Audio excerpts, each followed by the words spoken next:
Hello there, everybody. Welcome back on this Monday time zone. I was going to say afternoon, and then I realized we're all in different time zones. So let's just go with happy time zone, everyone. Welcome to the start of the week. And we are going to be starting that week off here on Heroes Without Limits with our Plains of Providence Quest RPG campaign with the fantastic folks who are with me today. Sadly, Inez will not be able to join us due to some personal things that have come up in her life. So we are giving her the space to just take a break for today. But the rest of the crew is going to be here, and we're going to get into it very soon. I'm going to let folks introduce themselves, and then I'm going to give a quick recap of the situation, as well as a rather extensive potential list of content warnings that I'll need to give for the session, as there are a rather large amount of things that will and could possibly come up. So I want to be certain folks are prepared for that potentiality with watching this particular session if you're catching up through VODs. But with that out of the way, if one of the players would like to start, just introduce who you are and who you're playing and your pronouns, both player and character. Yay! Hey guys.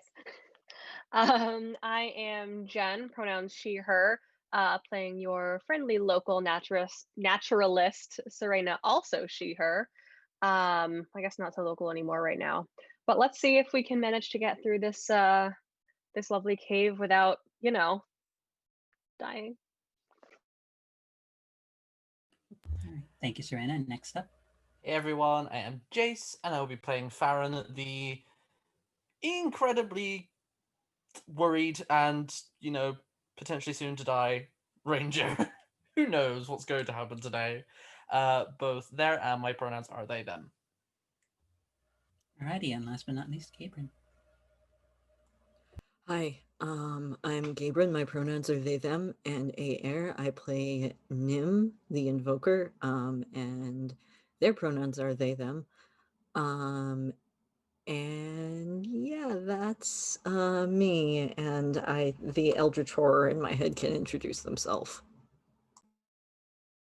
I'm sure they will speak up in due time. And of course, Inez, who's not here today, is normally playing Howdian, the buff, your mom, your best friend, your support lesbian, comfort support lesbian, I think is the proper title in a full reading. And also, I am Angela. I'm going to be playing the guide, or in this group, the Fireburb, which is to say, I will be basically handling everyone else and all of the potential horrors and things that might emerge in the midst of this combat and things to come. But with that out of the way, I'm going to give a quick recap as to where the party has been. After meeting up in the northern region of Chantico, making their way across the primeval garden of flourishing, chaotic, constantly shifting forest in the eastern region of the continent of Agni, and now having made their way across various valleys and slopes of the mountain range known as the Warrior's Downfall, the party has earned the potential trust of a set of clans of giants in the mountains, and have found the potential source of where their foes, the individuals who seek to bring chaos into the world and potentially something far more terrible that the party has encountered once before, known as the Astral Ravagers and the Apostles of Anathema.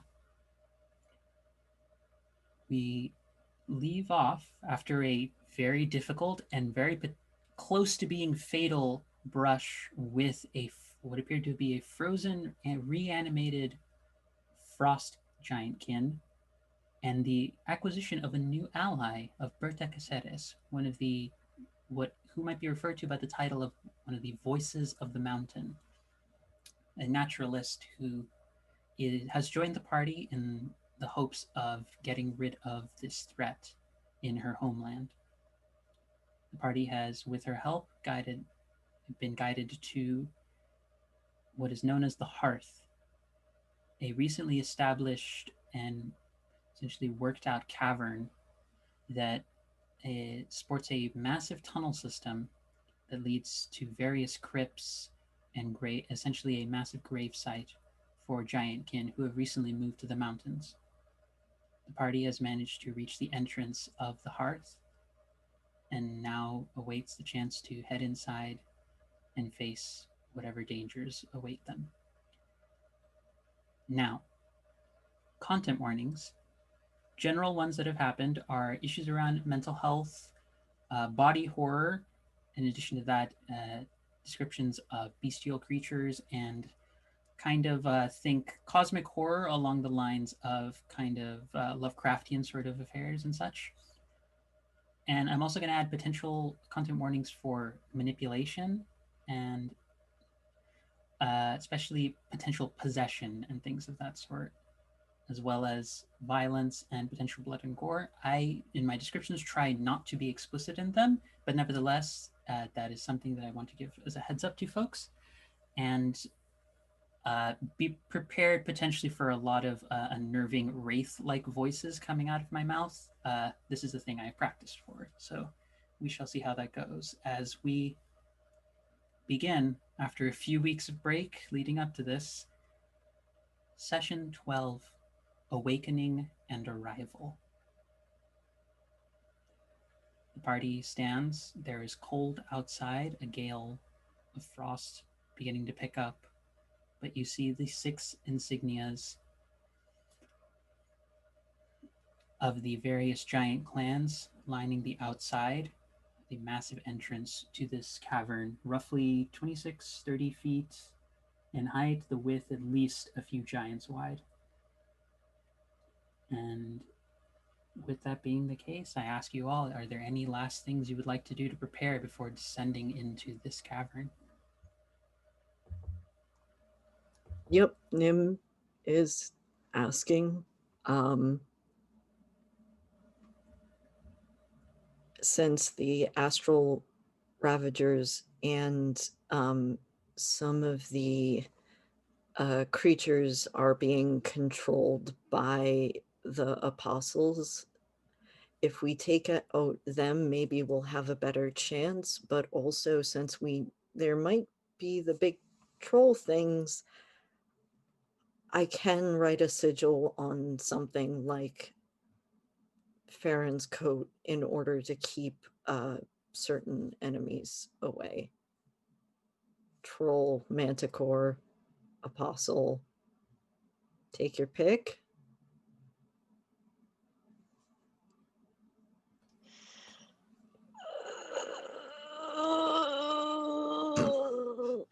I mean, It's a good Farron is start just to the session. yeah. Farron is just going to scowl mistrustfully.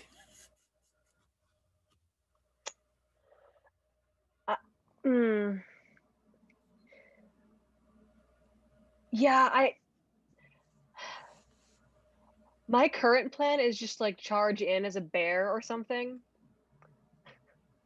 That's pretty much it. That's all I got. We might want to at least have some protection against them. Yeah. I guess if there is a ward, will it prevent one of us from getting close to them, or just them getting close to us? Like a one-way? It prevents them from getting close to you. As far as the apostles are concerned, I don't know that I can make it strong enough to keep them completely away, but also they have powers that they can hit you from a distance regardless. Right. Well, I know that there's a manticore. Maybe you could change into a manticore. That's a good question. Can I change into a manticore? I'm going to put manticore under the category of not animal. Valid. Unfortunately. So valid. It's far too composite a creature to really be a full animal. We can call it animal adjacent, but it's not quite that. More amalgamation than animal. Or potentially abomination. God, gross. Oh. Okay, so Griffin's probably out too. What do you mean? Why don't you just turn into a giant goat? Why a goat? Because then you can be a battering ram. Hashtag crave that mineral. I can just climb up the mountainside. That was I would like to acknowledge that was actually a very good pun. That one didn't make me frown. That was like, I see you. I appreciate you. No, goats can hiss? In the words of Monsieur Montoya, you seem like a nice individual. It would be a shame to kill you today. You seem like a nice person. I hate to be killed. Okay. So here's the thing, right? like you, me, and Hal are all very melee based. The one that it makes the most sense to put the sigil on is Farron. Farron Don't give currently me that has look, Farron.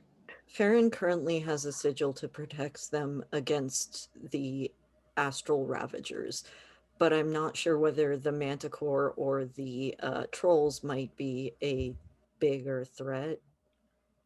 Right, yeah. I mean, if there is a manticore, I plan to disable the manticore. So, because I can take out its tail and then hopefully take out its wings. So, it It shouldn't also be may be a good too much of an idea issue.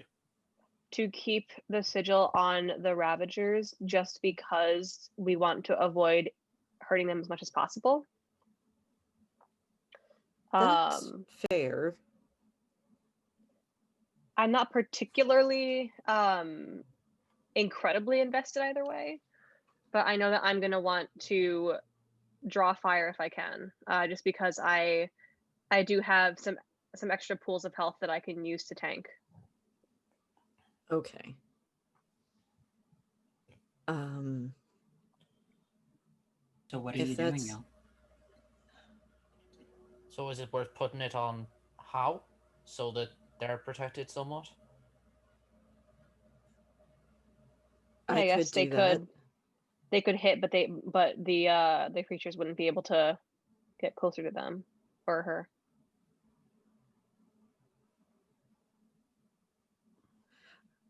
I was thinking that if it's either the trolls or the manticore, then whoever has the sigil, I guess if it's how, could go straight for the apostles, because we know the last time an apostle went down, the Ravager stopped attacking. Right. So if you put it on how, then she can just run right through. That makes sense. Yeah. That said, if we're looking to just go and kill the apostle, then you could put it on me, and I could just barrel my way through as a bear or a hissing goat, I guess. We're so sorry, Nova. You would hear Bertha pipe up. Whatever we're going to do, we need to get to it soon. They're not just going to wait out here all day for us. Okay. Okay. I can do that for you. Throw it on me. I will go for the apostle. Okay. If I and I can take if some I of their go hits. if I go with you, I can try to disable them too. Sounds good to me. Let me think. What do we think? Bear, dog, or goat? I mean, goat might be able to climb the best. There are definitely woolly mountain goats. That'd be really cute. If we have to get around anything in there. Right. I can crave that mineral. Okay.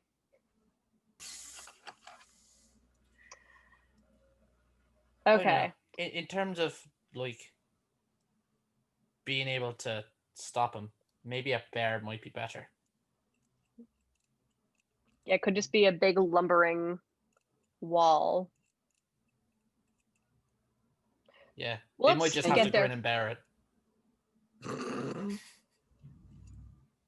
I have a mug that says that. That's all I'm gonna do. That's all I'm gonna do in response to that, Jace. Oh no! Slippery slope, friend. Okay, so I am going to. Oh, that really is unbearable. It's less a slope, and it's more just a trap door chute now at this point. Yeah, like you had the grace of our Firebird, and then you just kind of threw it out the window. Okay. You ever seen a god rage before? Yes, I have actually. We need to talk religion outside a game sometime. Anyways. How far away are we from the entrance? You're like right outside of it. Like you can hear there are sounds coming from inside, but they're likely echoing down from a very deep down. Okay, I think I'm gonna do bear then. I think Okay. fair would I be a good call. will. Nim is actually going to look at Farron and be like, "Are you okay with me moving the sigil? Because if I do, you won't have protection against the Ravagers." I mean, I'm not going to be the one they go for first, so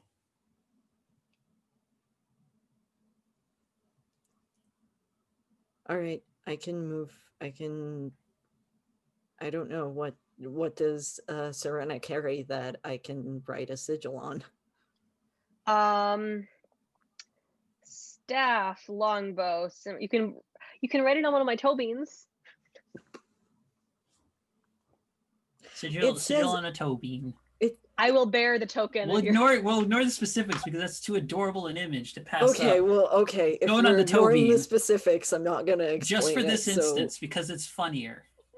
Nim's just going to draw a little like heart that has a happy face in it for I will the toe bean. sit like I will sit like on my little bare butt and just like have all four paws out. All right. Shall we? no time like the Okay. present.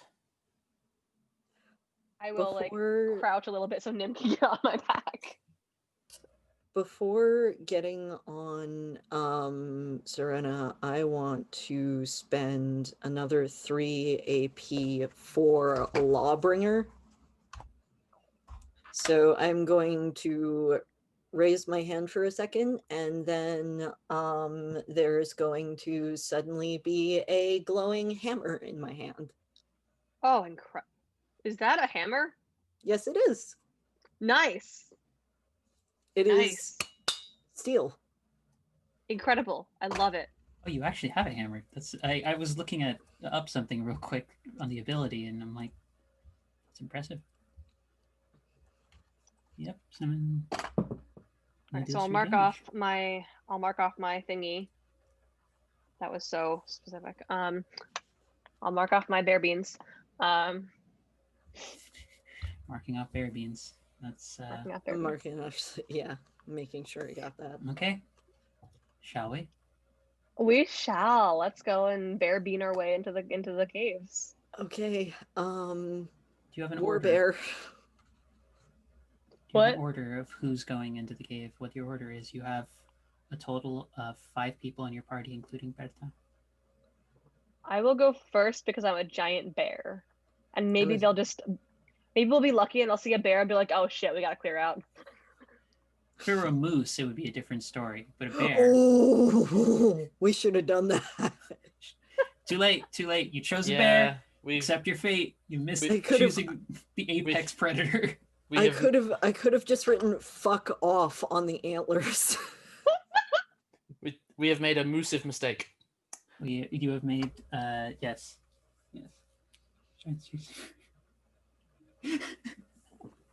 God damn it. It would behoove you to not Nova. make those jokes.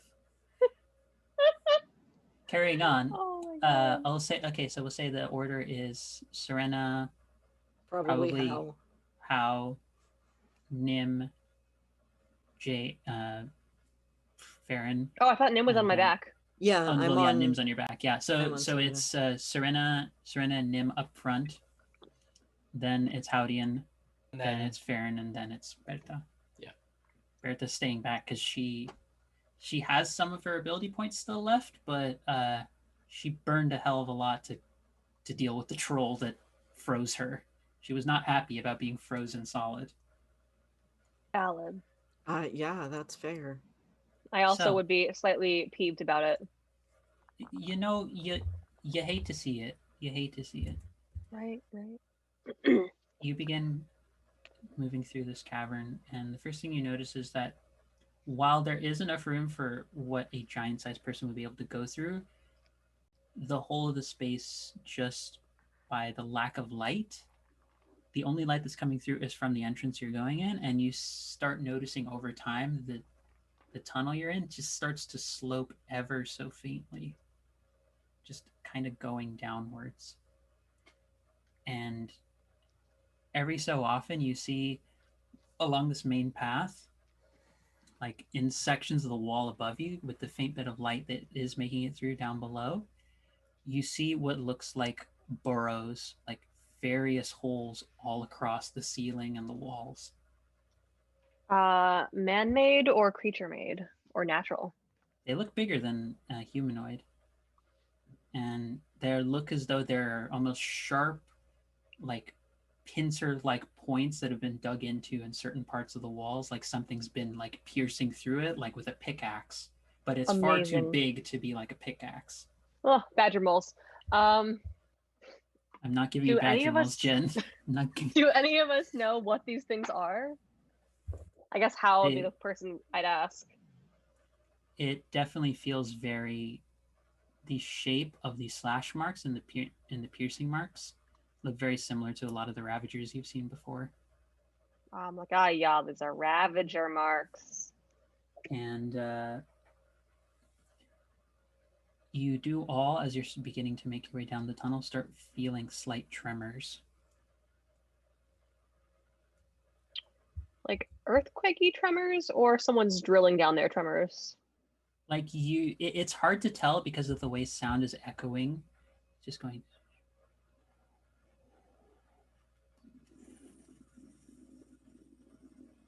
You're hearing a lot of like that kind of noise, just the.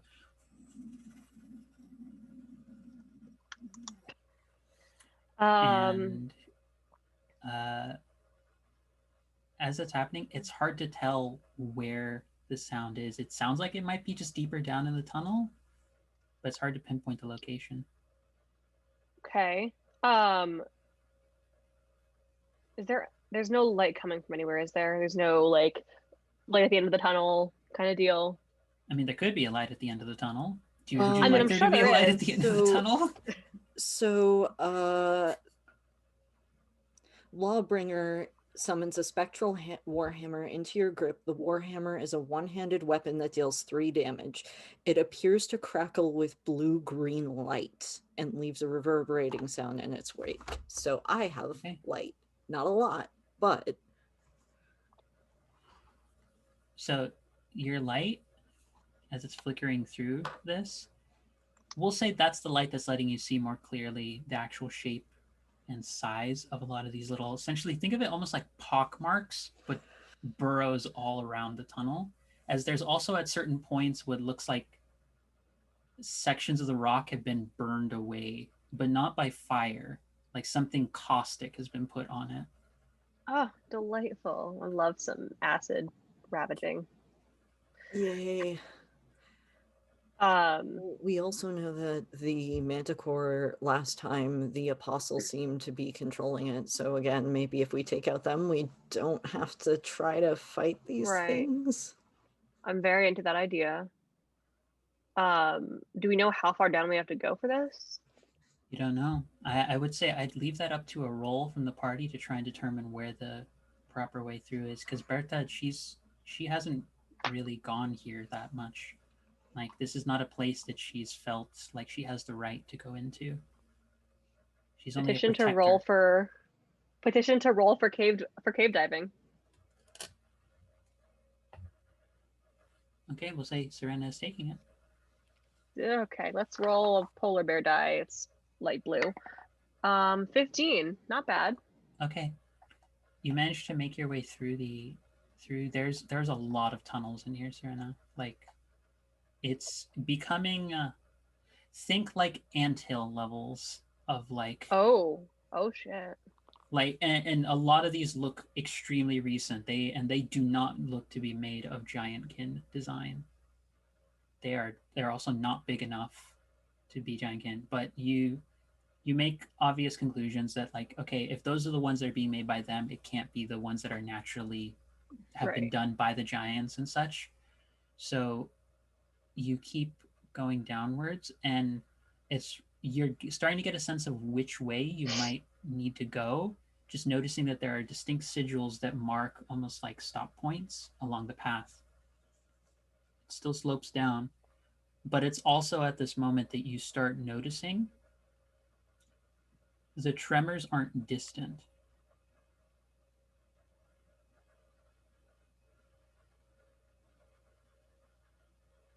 They're also beneath you. Oh. Oh and dear. you start hearing noises from beneath. Like something is trying to pierce up from the ground. I would like to start jogging. Bear jogging. Run, moving. Yeah. Yep. Okay, the whole party takes off running, and it's Nim, you hold up the hammer to keep the light for everyone, and if you take a second to even look back,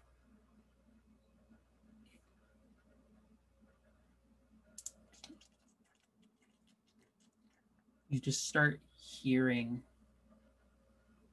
the sound of dozens of legs piercing through the ground and chasing after all of you.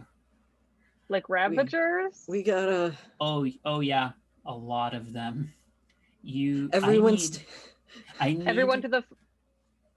I need everyone. I need a d20 roll from all of you.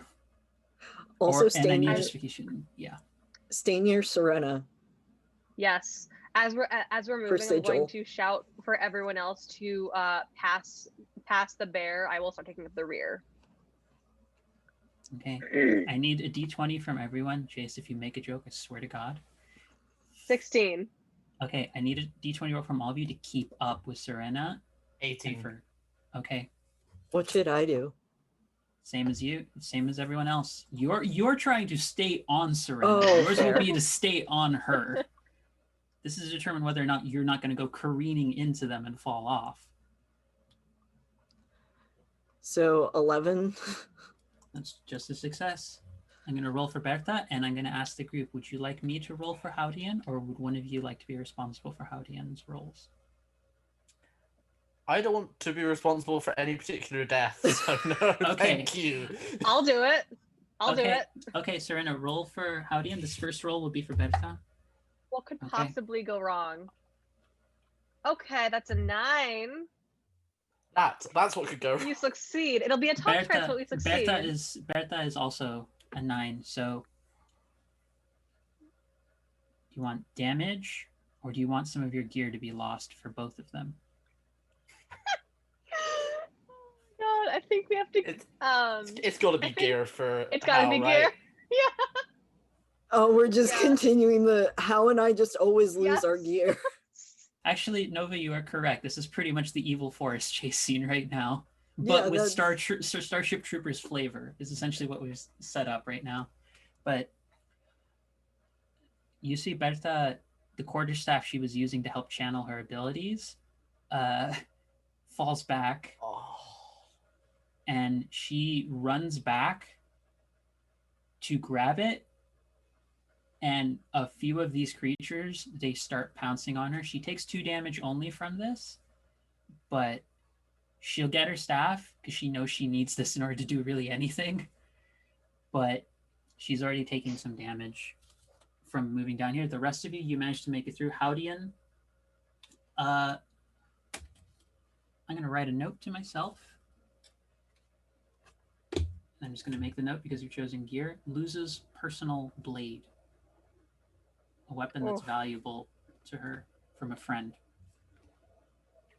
Oof. It was either this or the blink blade. Yeah.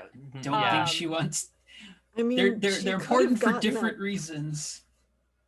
Yeah, but also bear in mind you're all limited on your AP right now. True. Bear in mind. But yeah. I guess the blink blade, because you can recall it, it's not really a loss. So no, but it also means she has to use her AP in order to bring it back because it's 2 each. What are the odds that I'd be able to grab it with the repellent on me? We'll put this up to a D20 because the other issue isn't just the creatures potentially like stabbing at you; it's the ground is partially giving away as well. Gotcha. The tremors, they because they have essentially been like piercing their way through the ground, they are removing earth as they're going. It's made it unstable. Okay. Yep. So I will leave it up to you and leave it up to a d20 roll to see if you would be successful, unless you're using ability of some kind to try and make it easier for you to do so. Would we know that this blade is important to Hal? They haven't mentioned it to Farron. And I'm also just making this up because I can't think of any specific other gear that she would lose that would be important that wouldn't be a significant loss to the party. So this is sort of a compromise for that. Full disclosure. I'll let it go. We'll get it back later. I will let it go. We'll do some digging, I guess. Oof. Yeah, I can't risk all of us for the sword. Yeah. If it's not And if we don't know that it's important to them, then. And you keep running, and you reach what feels like, because you get turned around, like a dead end, and all the creatures are like closed up against you, but the ward, Serena, it feels like the heat that you experience when you're sitting next to a cozy like fire in an inn. Like that's what the sigil feels like. It flares up when they get closer, and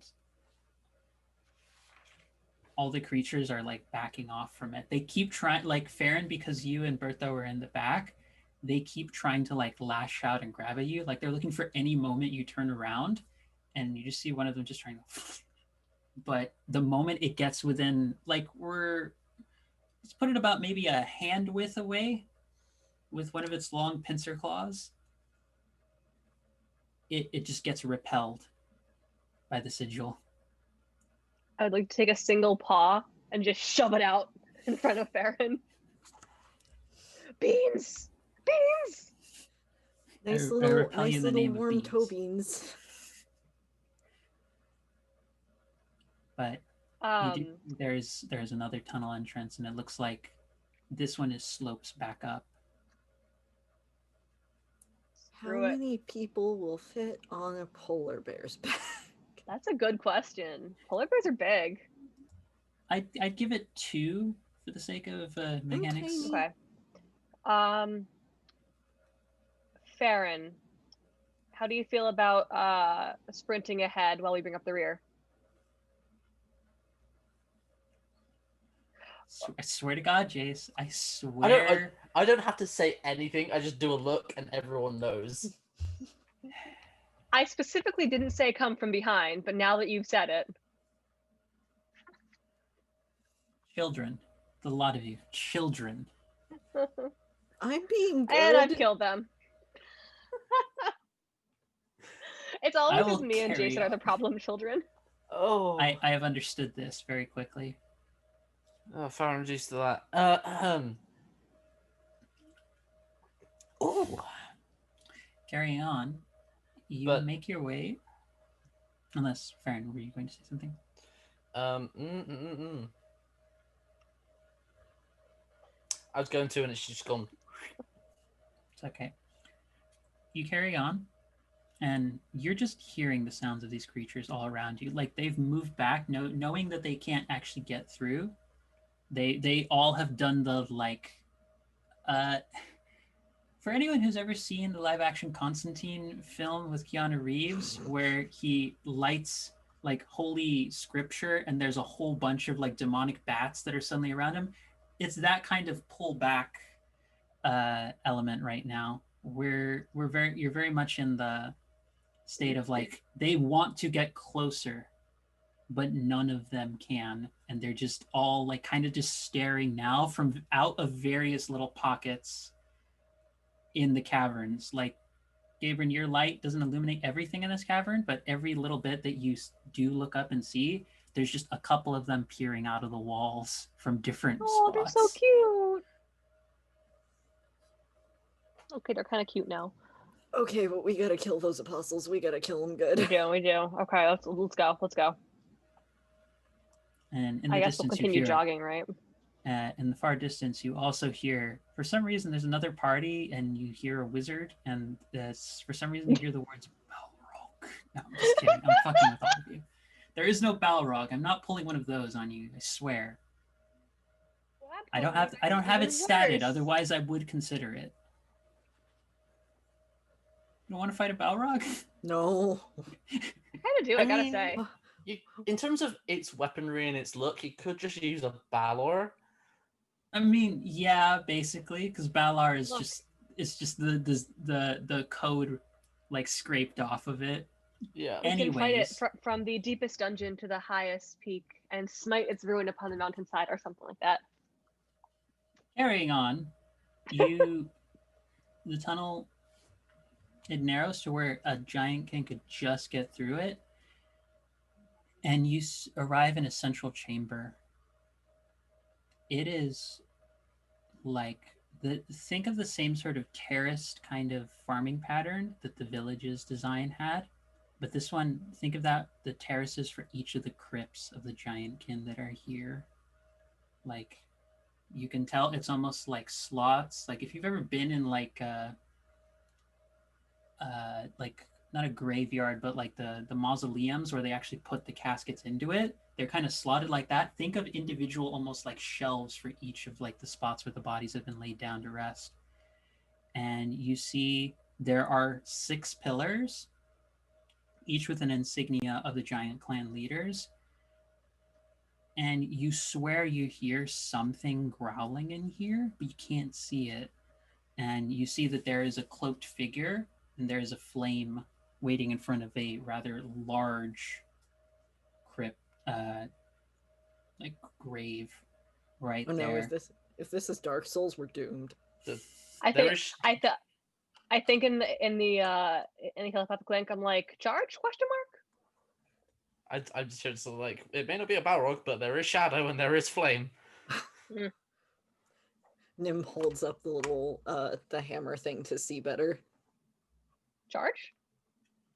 Oh, you arrive. Oh. Yeah, charge. Yeah, charge. Yep, I go charge. And a series of things happen. Uh-oh. 1, the growling you're hearing from above. The growling you're hearing comes from above, and you see, bigger than the other one that you fought, its long scorpion-like tail, body covered in almost now crystalline fungi, its massive lion-like head and the leathery bat wings, the manticore queen flying down towards the group. And you all take note as the individual who's been speaking turns around and you see one of the apostles, but this one looks different. The flesh and the form that has that kind of desiccated, gaping dragon stitched human kind of appearance is a little bit more muscular and is holding a staff as well, and hits it onto the ground, and there is a whirl of psychic energy that lashes out. And Nim, you hear in your head, you're the only one who hears this.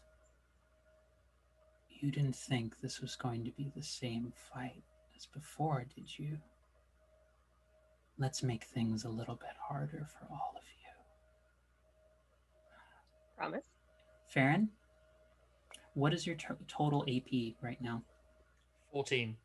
You are at 7. Serena, what is your AP at? I'm at 12, so I'm at 6, You're at right? 6. Nim, what is your AP at?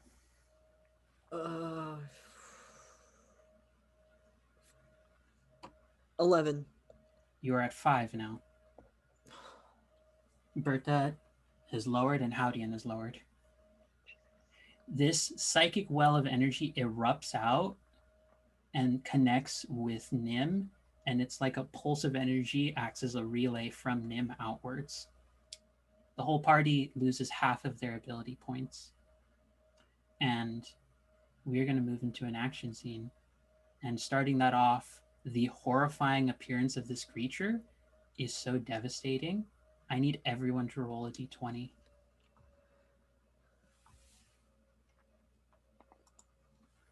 Okay, 16. 17.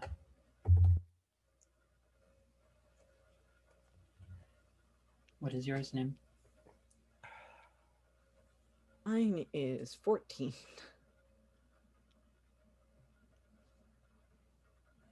Okay.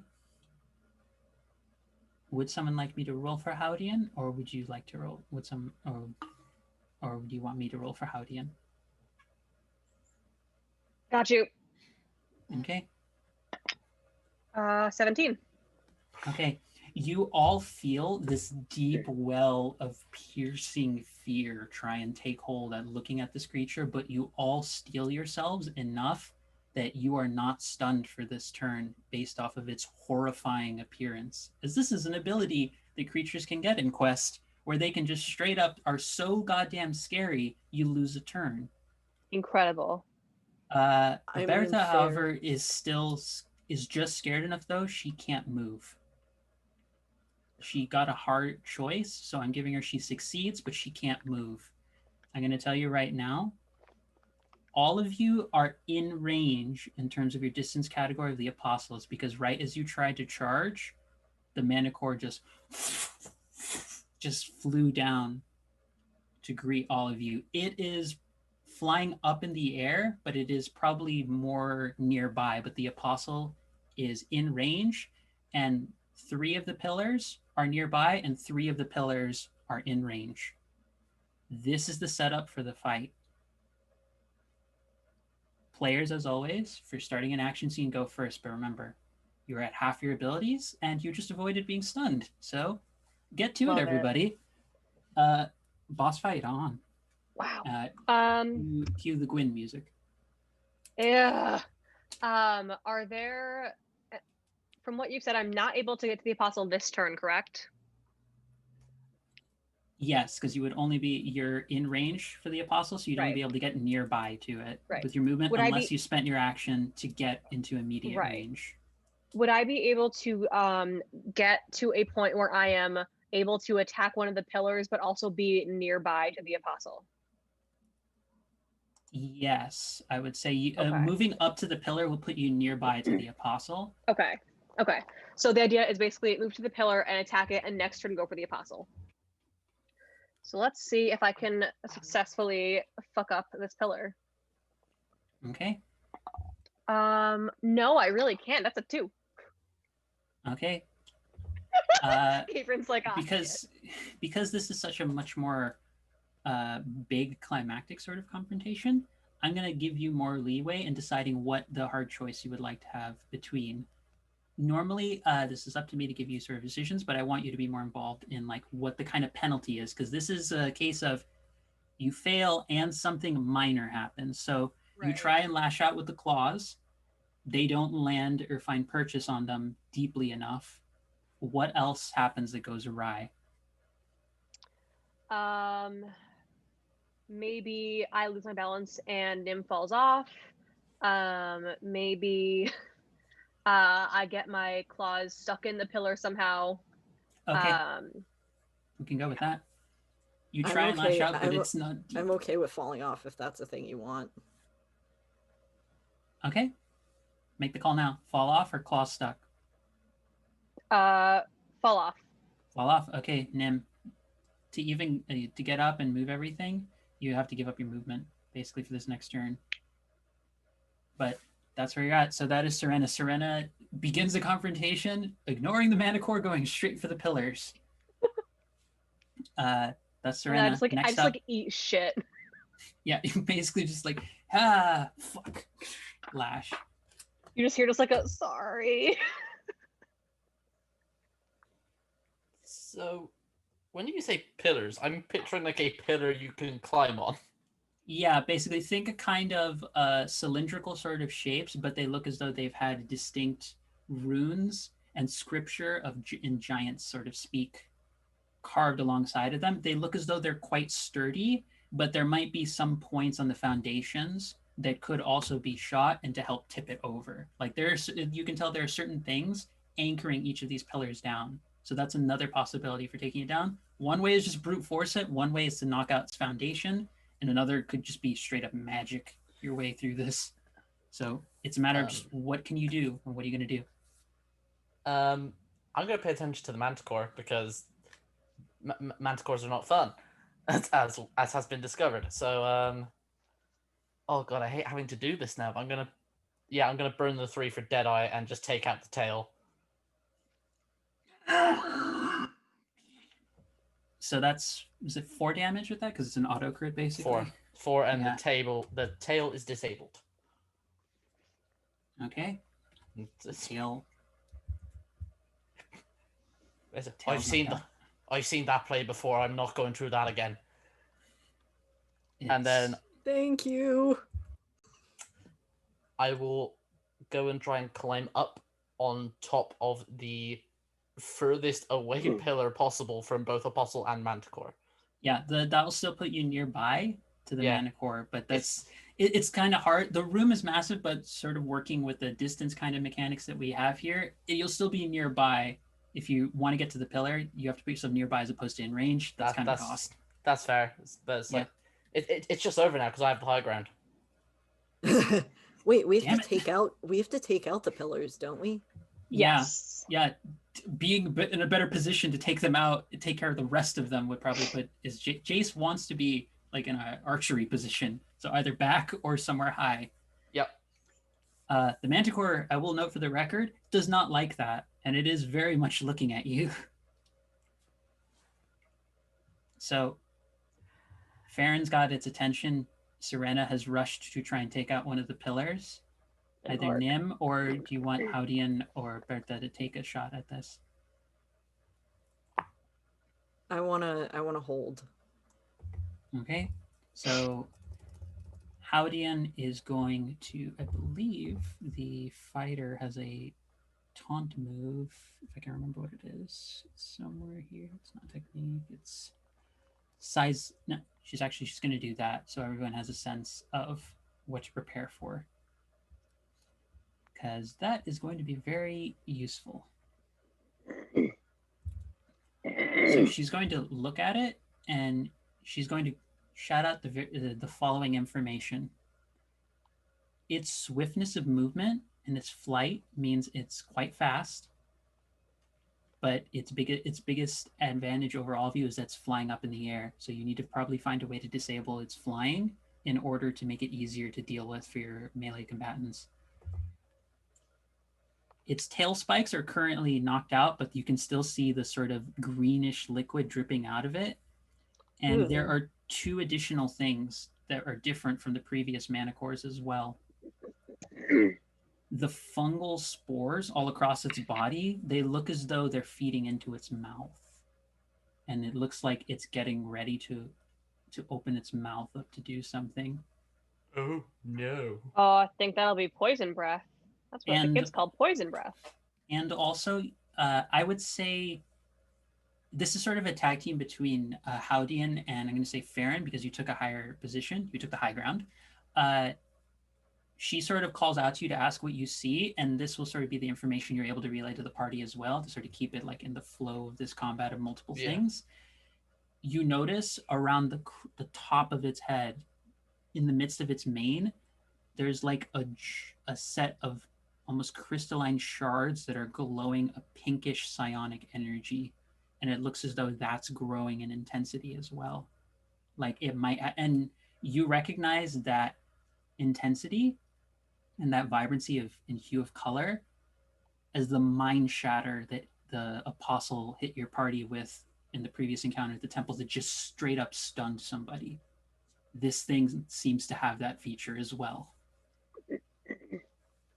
I will relay that. It's like fucking stuns people. What if it didn't though? No, that was when one of the apostles just looked at Nim and went, break. Yep.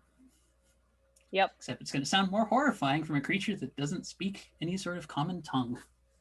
Oh, that's so delightful to know. But that is their turn. Bertha she is in a very precarious situation because all of her abilities, because I'm elementalist, burn through quite a lot of AP. So it's actually really hard for her to do anything right now.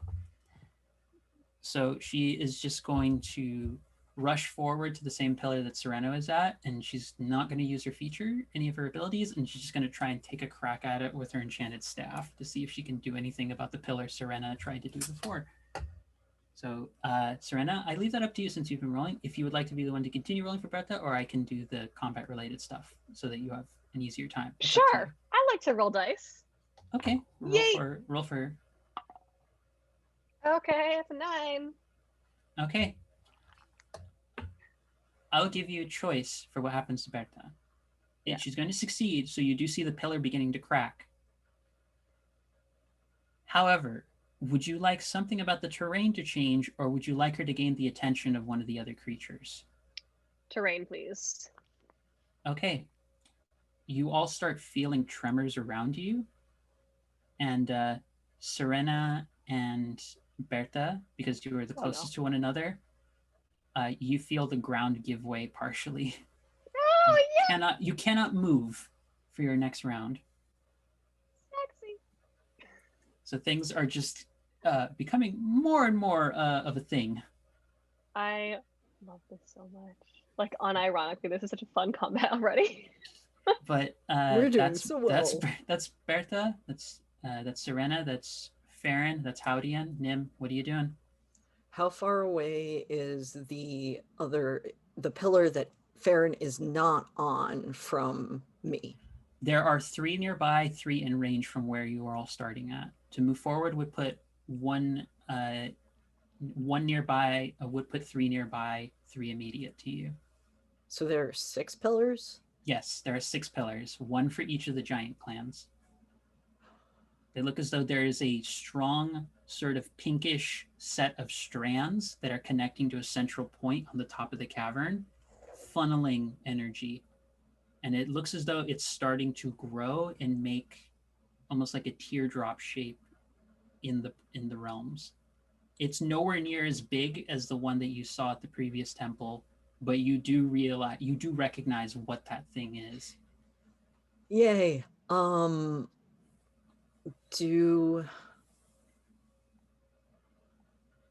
Which pillar looks less sturdy? Right now, of the ones that are closest to you, Mhm. the one that Bertha just hit, it looks as though it's damaged, but it's not about to break just yet. She only did about 2 damage to it. So you know each of these pillars is going to take a little bit of effort to break. Okay. Positioning myself a little bit. I can't move, but I'm going to try to aim like so that if I hit the pillar and it falls, it's not going to hit my friends. Yeah, you can do that. Oh, but it'd be This so isn't gonna be- funny. No, I don't want that. Also, I want to make sure that I'm not aiming in their direction because I am going to take a swing with my magical hammer. Okay. I'm just basically imagining a Thor throws Mjolnir sort of effect here, if you don't mind. It's pretty, so it's pretty much just like Bang. bang, So bang, roll bang. Roll Here we that, go. and we'll see what happens. I am sad that I'm rolling on Google because I don't have my dice. Womp, womp, womp, Yeah, I know. womp. That's an 11. That's Wow, just a I'm rolling a success. lot of 11s. Okay, the hammer just... Because it does 3 damage, right? It does 3. Okay, at 5 points of damage, the first pillar, it shatters. Nice. Good to know. 1 pillar down. And Nim's just kind of like, I'm still coming for you, you fucker. I'll be there later. I have to deal with everything else first. This is just filler. Filler. This is... Damn it, Jin. So it now comes to the Manticore Queen's turn. Gave her an Oh, but what if it preemptively doesn't? hiding is such a thing. You are all currently right now nearby to it. Yeah. So you just hear this, and it just sprays out this cloud of poisonous spores into the entire Oh no, very sorry. room. Everyone in the room for their next round is poisoned. You will roll everything at disadvantage. Oh. It's only for 1 round, but the creature also is just, it doesn't change the well, yeah, it does change the discount category. It flies to be in immediate range of Farron because it does not like that you pierced its tail. Uh-oh. And It's like, it's for an accessory. It's fine. Just try it's accessorize. fine. and you see the apostle just sort of move forward. Let's see. You did not allow us to show you our true strength before. And it casts off the robe, and it's like whole, slightly unpleasant description, but I promise it works. You know a symbiote from Marvel? You know that kind of way where it has the kind of tendrily weird kind of tentacle-like movement? Yeah, you watch as like a whirl of tar-like daggers just rise up from out of the ground that seem to just spread out from its body, and it hits everyone nearby to it for 2 damage Oh, that was rude. as it unleashes its ribbon whirlwind. You too, That's Fair. incredible. It's just for anyone who is interested in knowing what this would look like actually in a video game, go look up the final boss fight for Resident Evil 5. Oh, Basically, no. that's what it looks like. I've always been curious to play Resi. Guys, oh shit. It wavers in quality. Okay. But that is both of their turns, and it comes back to the main party. However, you hear the voice inside speak again. Isn't this delightful? Tell me, it seems like one of your party doesn't seem that fond of you. Why don't we give them more of a reason? Oh no. No, you And don't. You stop that right now.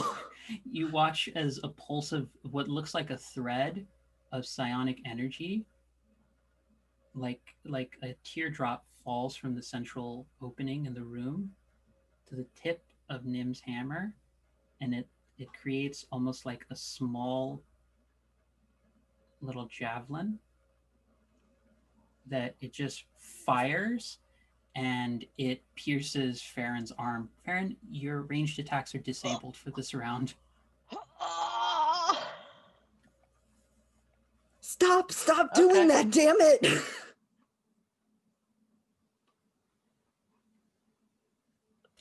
It is the party's turn now. Yo! It is not a group debuff. This will switch back and forth between group and singular debuffs. So, how high up is this manticore right now? It's probably a good like 10, 15 feet up off of the ground. Like the cavern, like at its peak height, could accommodate the full like giant clan leader, like the biggest giant clan leader, and some. So its highest, the highest part of the ceiling would probably reach at least 30 to like 45 feet. So from where I am on top of the pillar, can I jump onto it? Yes, you could. I'm gonna jump onto it. Okay. Okay, roll I'm D20. sorry. Holy shit. Disadvantage because you're poisoned. This applies to this as well. Even at disadvantage, that's a 16. The creature is furious as you're just like hanging on to it. I will only count that as your movement. If you would like to do anything with your action. Oh, the bow's going away. And I'm just going to pull out both my daggers and just maneuver around so I'm on its back and just jam both into a pinion joint. Oh, nice. Okay.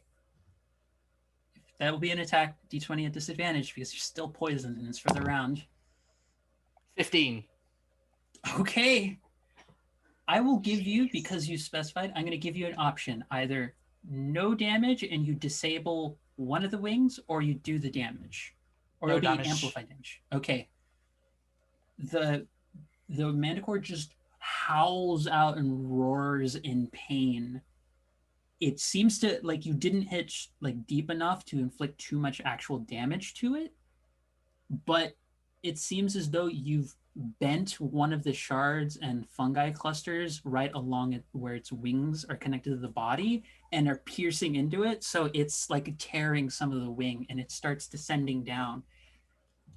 I will say, because you managed that jump onto it even through disadvantage, it will have disadvantage to try and do anything melee based on you. Not Yes, anyone else, but on Farron. you.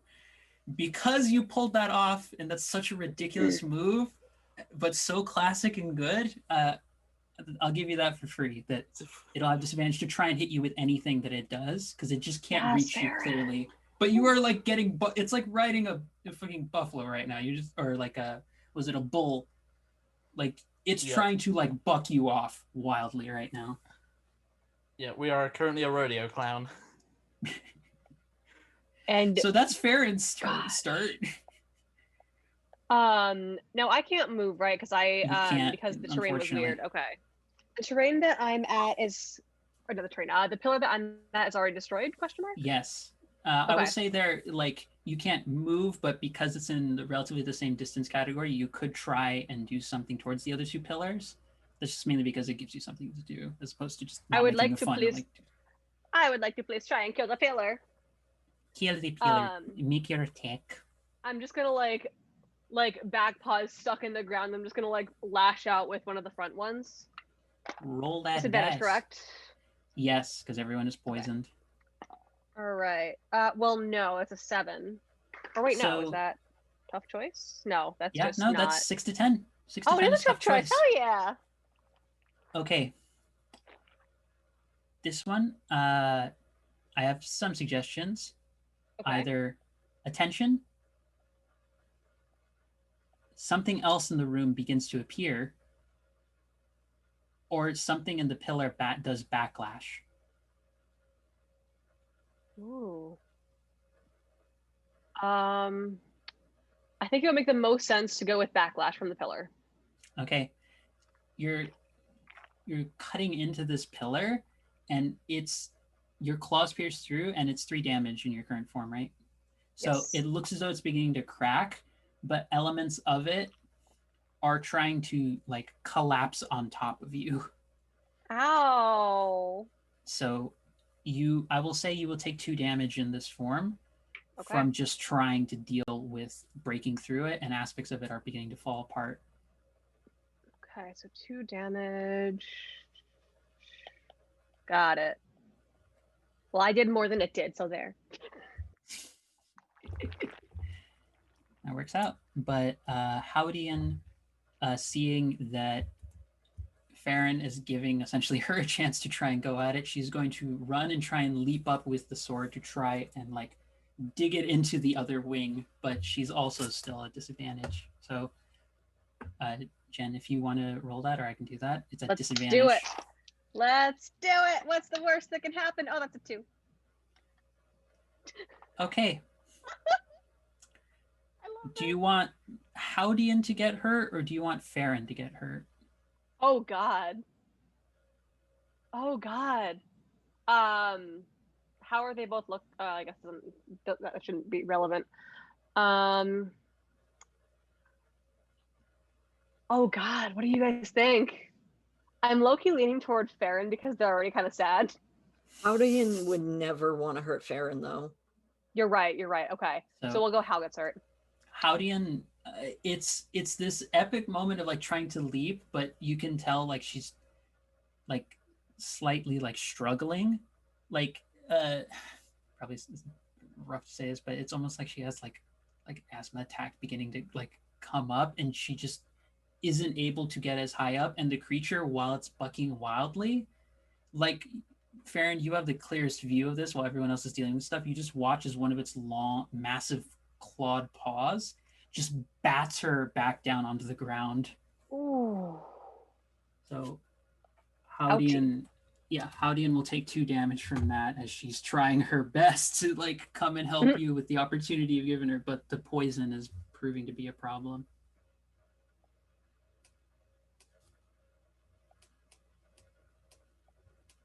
What if the poison did? I mean, it could not be, but where's the fun in that? You're right. God, you're right. But yeah. So that's Howdian. Bertha is seeing that Farron has given you all an opening and is like, I hope someone has something else to follow this. And she just channels lightning energy in through the staff into her hand and just fires a bolt of lightning and shocks the manticore as best she can. In a shocking turn of events. Shocking turn of events. News came in today that lightning has been unleashed upon a massive manticore-like creature. Further news at 11. Or whenever this game finishes. I forget at times. Summoner. There it is. Shock. Yeah, that's 8 damage. Ooh. It does not have molten, any sort of metallic materials on its form. But yeah, that's not good for her. She's really low on her abilities right now because that took quite a lot out of her. But that being the case, that's Bertha and Nim. What are you doing? You do see one pillar nearby you is already beginning quite fractured now after Serena's claws have dug into it. I'm taking a swing. I'm just gonna try to keep bringing. Nim's gonna try to bring the house down. Okay, roll that disadvantage because you're poisoned. That is a 20 and an 18. Okay, Jesus. Google is You need to really poison all of you. Google is about to hate me because it does this and then it like does a 1. Your hammer lands and it's just it breaks through. That's the second pillar fallen. Hell yes. I swear I'm coming for you. You leave them alone. And I believe now that's everyone's turns. Now it is the Manticore Queen's and the Apostle's turn. The Apostle, who has not been touched yet and is not enjoying seeing its pet being dealt with, as you watch it slam the ground with its staff and it summons up aspects of tar from its body again. And you see it form a hand. It is going not to attack, but it is going to try and pry Farron off of the Manticore. So this will do no damage if it succeeds. But it's going to put you in a pretty precarious spot. We shall see how this goes. Roll a 1. Roll a 1. That's a 12.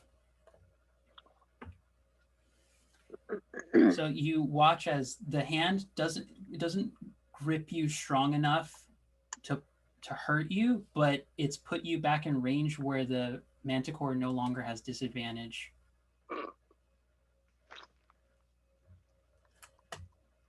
So, and the Manticore is not happy about having one of its wings damaged so that it can't sustain its flight, and it's back on the ground now. And it's not enjoyed the fact that you've dealt with its tail. So yeah, it's going to take all of its attacks on you. Ooh. It's having a bad day. So I'm going to roll these all at once. Ooh. So the first one is 6.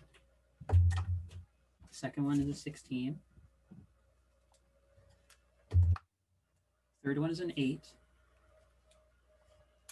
The fourth one is a 17. And the fifth one is a 5. It has 5 attacks, by the way. Delightful. Can it not? It's a boss creature. Boss creatures get more attacks, Gabriel. This is how the system works. Oh no, that was me. That wasn't Gabriel. No, I'm watching Gabriel's face just do so many different contortions of like, the fuck is this? It's fine. I'm sorry, I'm very expressive. It's like fine. It's like fighting a dragon with legendary actions. It's fine. But here's the thing. The first thing that it rolled was a 6. So I will let Farron decide. It will try and land the first attack while you're being crushed by the hand, but something goes wrong. It has to, a debuff of some kind happens to it. So I'll let you decide what happens as the hand is holding you up and it tries to go at you with one of its claws. It dies. It just straight up dies. It just dies. No. The animator has a heart attack and it can no longer draw the manticore anymore. Exactly. Perfect. I love it.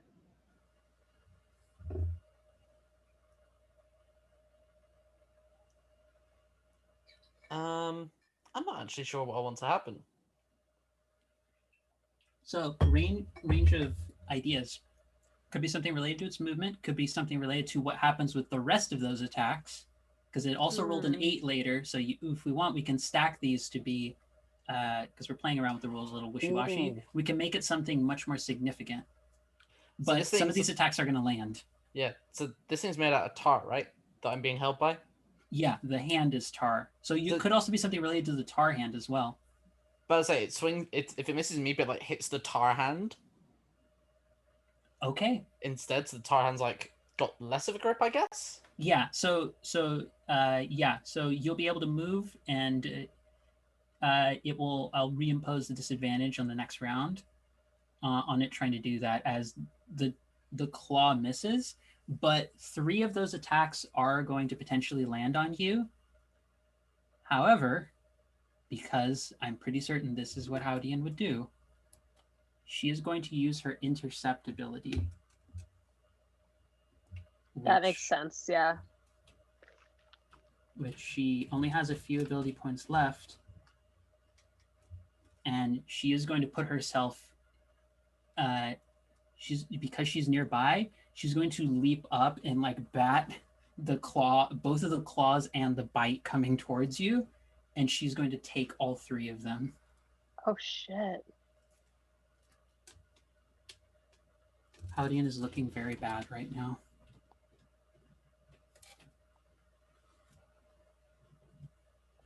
Yes, no, but the monster hunter approach, very much so. I'll tell you this: Howdian is looking as bad as she did at the end of the Frost Troll fight. Oh. And but that is both the Apostle and the Manticore Queen's turn. And I will say this: at the top of this round, you are hearing something far off in the distance in the cave. From the entrance from where you came from. Like sounds like something is making its way down here. And quite fast, like you're hearing massive clawed hands coming this way. Maybe it's another naturalist. It is back to the top of the group's round. There are 4 pillars left. And I will say this one time around,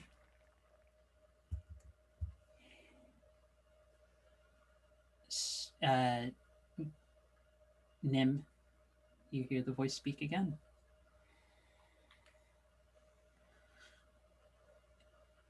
I get the sense your friends here never really understand the kind of pain that you deal with every day. Let's see if they can a little bit more.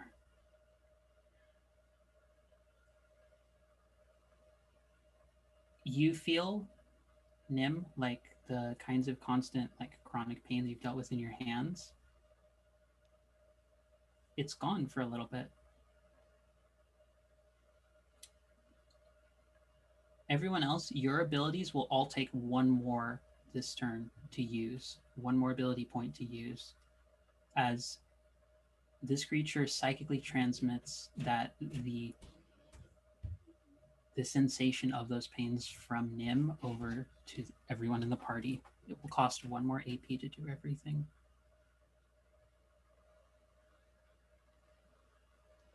But not for me. Not for you. Does it cost AP to just do normal things like attack at this point? No. Everything like that is still fine, but if you're planning to do anything ability-wise, this creature is at its core a manipulator and the foulest manifestation of just using what people have dealt with. I have never felt so happy to be a bear. I mean, your paws are gonna hurt like fuck, so. That's fine. Can I go and like... It is the group's turn again. Can I go and eat the Apostle? You can't. You can try and run at it. There are 4 pillars left, and the Apostle is unscathed so far. So Nice. You can try and I'm take going to a crunch on it. I'm going to go take a crunch on it, please. Okay. Like, I'm just like, fuck you. But like in bear, so it comes out as just a roar. And let's see how this goes. Nim's just apologizing over the telepathic bond constantly. That is a 10. So it's a tough Okay. choice. That is a tough choice. Do you want something of your abilities to be disrupted, or about your ability to attack to be disrupted? The first, just my abilities. Okay. You all watch as Serena transforms back into her normal self. But I do get the damage in. You do get the damage in, and it will only be for this round. You will immediately, once it comes back to your turn again, you will pop back into bear form. But okay. the creature, as you land on its form, its whole body, like little tar-like aspects of what's falling out of its form, latch onto you, and it feels so toxic that you lose focus on the bear form. So until it comes back to your turn, you're back in your normal state. I'm picturing me just like being like this and like hand lodged into its arm, just like, ah, shit. So that is Serena's turn. The manticore is currently lashing about and not happy about this situation, as it's been shocked. It's had its wing like hindered. It should have thought of that before allying with bitches. So, true. The toxic amalgamation of shite going into its mouth. Would I know whether that is ignitable?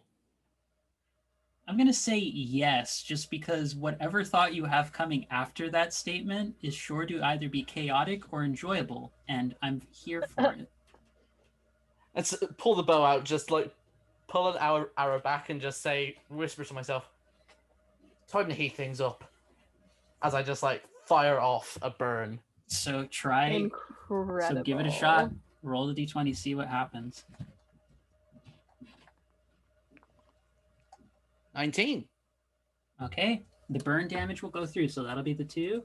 And you watch as the creature's mouth just gets ignited, and like various aspects of the spores are falling off of its body as it is not having a good time, and is also looking quite rough in comparison to when it started this. I'm also going to interpose myself between it and Hal. Here's the thing. Because of the way the intercept works, the creature, even after you ignited its mouth, it has been provoked by Hal. For the next minute, the target focuses its entire attention on her. Although, oh wait, hold on, I missed something. The effect ends if the target is hit by another creature. So it does not know who to go for. It is pissed at both of you, given that Hal did just try and take a slice out of it. That being said, with it being on fire, Hal is going to try and follow up and hack at it. Unless someone else has some other idea they would like to go forward with. Go comfort lesbian. Jen, I think that's you. Incredible. Didn't I already go? Oh, wait. For Hal, that is me. Because you're rolling for Hal. Oh, it's a 4. I appreciate Beyond Sonic in the chat being like, and now the creature has fire bites. Is this better or worse? It's definitely better. What did you roll? 4. Okay. Would you like a gear issue to happen, or something about her position?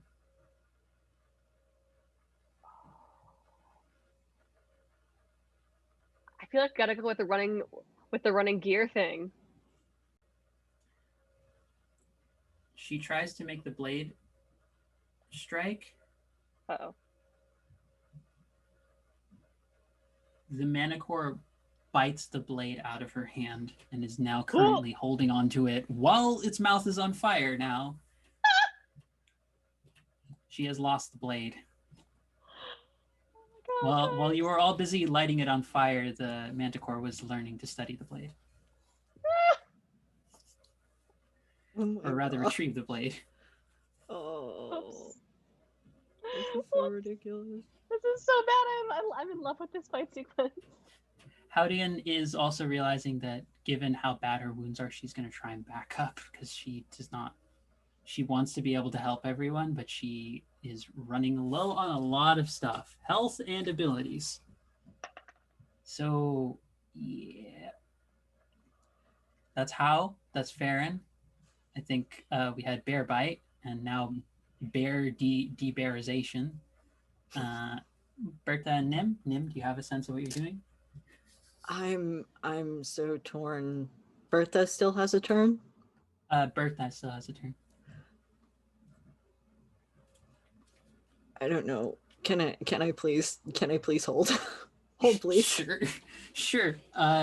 She is seeing that the Manicore is on fire partially. She's just gonna raise her hand and she's just gonna burn it more. It uses up. I'll tell you right now, full disclosure, she is out of ability points. She has nothing left to help you all with. She's doing decently on health, but she's out of anything to help everyone with. And the Manicore is looking really bad, though. The Apostle is relatively unscathed, but Nim, the Manicore is looking really bad. The Apostle is looking relatively unscathed outside of the one bite. And you're still hearing sounds coming from down the cavern, and it's getting louder. How many? None of the pillars have been damaged this turn, right? No, there's still 4 that remain. Okay, can I run over to the Manicore? Yep, it's nearby to you, so you would be able to get into immediate range. Cool. I want to run in front of Farron. Because I'm tiny. Ah, yes, the conga line of self-sacrificing idiots. There's a picture I'm thinking of. Please hold. No, We're yeah, truly please doing hold. the best here. No, Nim is just going to go, please, like, I'm really sorry, but don't get in front of me, and just swing the hammer. I guess I'll swing it at the Manicore, and I'm gonna aim for the wall and the pillars. I'll aim for the Manicore and the wall. Okay, not my yeah, friend, you not hit, my friends. Yeah, you can position yourself to do that. Okay. So what are you doing? You just swinging? I'm swinging. Okay, see what you can do against the pillar. Are we? Fuck. Oh wait, we're not at disadvantage. You're not at disadvantage anymore. That's a crit. You know what? I was hoping for this, mainly because it seems on par with the tone of this encounter so far. The hit lands. I was rolling at disadvantage. No, you're good. You're good, bud. We'll take the crit. It lands, and yeah, that third pillar breaks, and Oh no, I was aiming for the Manticore. oh, you were aiming for the Manicore. Oh, okay. So I was aiming for the Manicore on the wall, specifically because I didn't want to hit anyone else. Gotcha. But the ability on Lawbringer, if you roll a triumph when using the hammer, it releases a crackling boom and casts the thunderous word spell on the target. So it's the target, and up to 3 targets are knocked back. So it's the Manticore and any of the pillars that were behind it.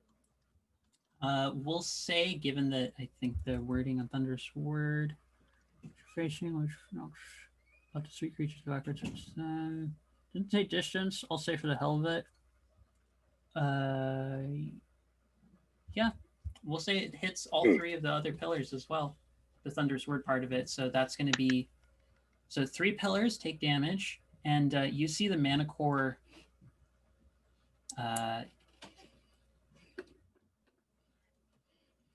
Any of you ever seen at sporting events the shirt cannons that fire out like shirts into the crowd? You know how like suddenly that burst of speed happens? That's how quickly this thing gets launched into the ceiling. Ooh. Ooh, Manticore Yeet. Basically, the yeeting of the manticore. This is even more funny because Nim probably had to literally uppercut the thing in the jaw to actually, with the hammer, to actually reach it because there's still 4-9. So this is basically the hammer equivalent of Shinku Shoryuken. It's just the hammer swing upwards. Honestly, like that bit in like the start of Thor: The Dark World, where he's against like the stone elemental, just bang. Nim uses uppy. Nim uses uppercut. It's super effective. Which it is. The manticore is defeated. So that is Nim's turn. After yelling, "I'm sorry" at Farron. That's a hell of a way to say an apology. Just gonna note that for the record. Yeah, it's true. Like, not everyone will just kill a manticore for you. Still only counts as one. Okay, Gimli. So it comes to the apostle's turn. Oh, I've got my teeth in its shoulder. Yes, and you see it just sort of like bat you away. Oh, rude. Oh, you think I come with only one of our master's children? We were kind of hoping. I am but one of many. We are numerous. We are legion. And you see the terror that I have not been giving enough attention in describing. It's been slowly opening. You see 3 creatures fall through the tear. None of them are going to get a turn now. They're spending their turn pulling through the hole, through the tear in the realms, because I realized if I used the other word, I knew where this would go. I knew where this would go if I used the other word. But essentially, yeah. Also, thank you, Beyond Sonic. I appreciate your commentary so much. But these ones look like the small, little, gangly-looking humanoids that you saw before, the ones that had the singular red-orange eyes. That didn't look particularly robust, but now there are 3 more of them. And all 3 of their eyes seem like they're fixed on Howdian, who's trying to like limp away right now. And the did apostle, How get the sword back if I uppercutted the manticore? We'll say it comes crashing to the ground next to them. Like, well, it's gonna do the full like fantasy finisher thing where it just lands embedded in the stone, even though there's really not much. And I see our producer giving us the halfway point. We are remarkably getting near the end of this, I think, actually. But the apostle turns to Serena. Uh-oh. I get the impression you don't understand what pain is in these conflicts very often. Let us remedy that. And it's going to Spaghetti-O. It's going to lash out both of its claw attacks on you. That's understandable. Have a nice day. Yes, it's going to be very understandable. So that is surprisingly because of its bite, the bite that you gave to it last turn. It twinges, so one of them does not land. Get fucked. And it's like right next to you. The other one is a 10. So I'll let you come up with what's the minor issue that this being ends up dealing with as it tries to lash out at you. So I'm kind of thinking a little bit in a not quite playing with time kind of way, but I'm envisioning, if possible, he goes in for the hit and he gets the hit, but that also puts him immediately under me, basically, when I go back into bear form. Yeah, so maybe we could give it like advantage for the next round of things you do against them. I'll take it. Also, it comes to the party's turn. 2 things happen. Uh-oh. 1, you start hearing a lot of scrabbling around all of the pock hole mark holes in the ceiling in the cavern. there are dozens of these Ravagers coming out, as the noise of the thunderous word and various other abilities have most certainly attracted them. And there is a loud crash back from the tunnel you're coming from, much bigger than the size of a Ravager. For a moment, you worry that might be something akin to a frost troll of some kind coming through. What if it's that? What if it's that worm coming to help us?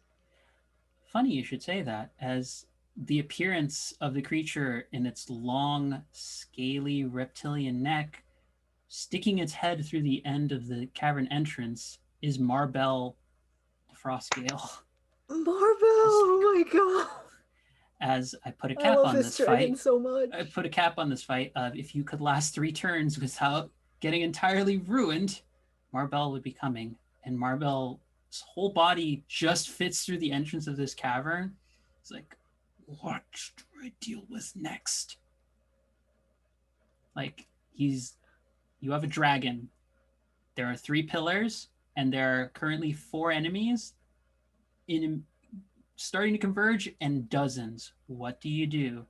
This is no longer, we're going to sort of move this out of like combat kind of range, but this will be like one more round of full combat. But what are each of you doing? The Manicore's down, the Apostle's still up, and the pillars are still up. I would like to bite the Apostle's head off, please. Okay, bite. Do the thing. And politely request Marbell to take care of the 3 ones that are going for Hal, because we gotta protect Hal. And I have advantage because he is stuck basically under me. Yep. Let's see how this goes. Okay, that is a 19. That will hit. So it takes he takes 3 damage. I would like to bite him on the head, please. Yeah,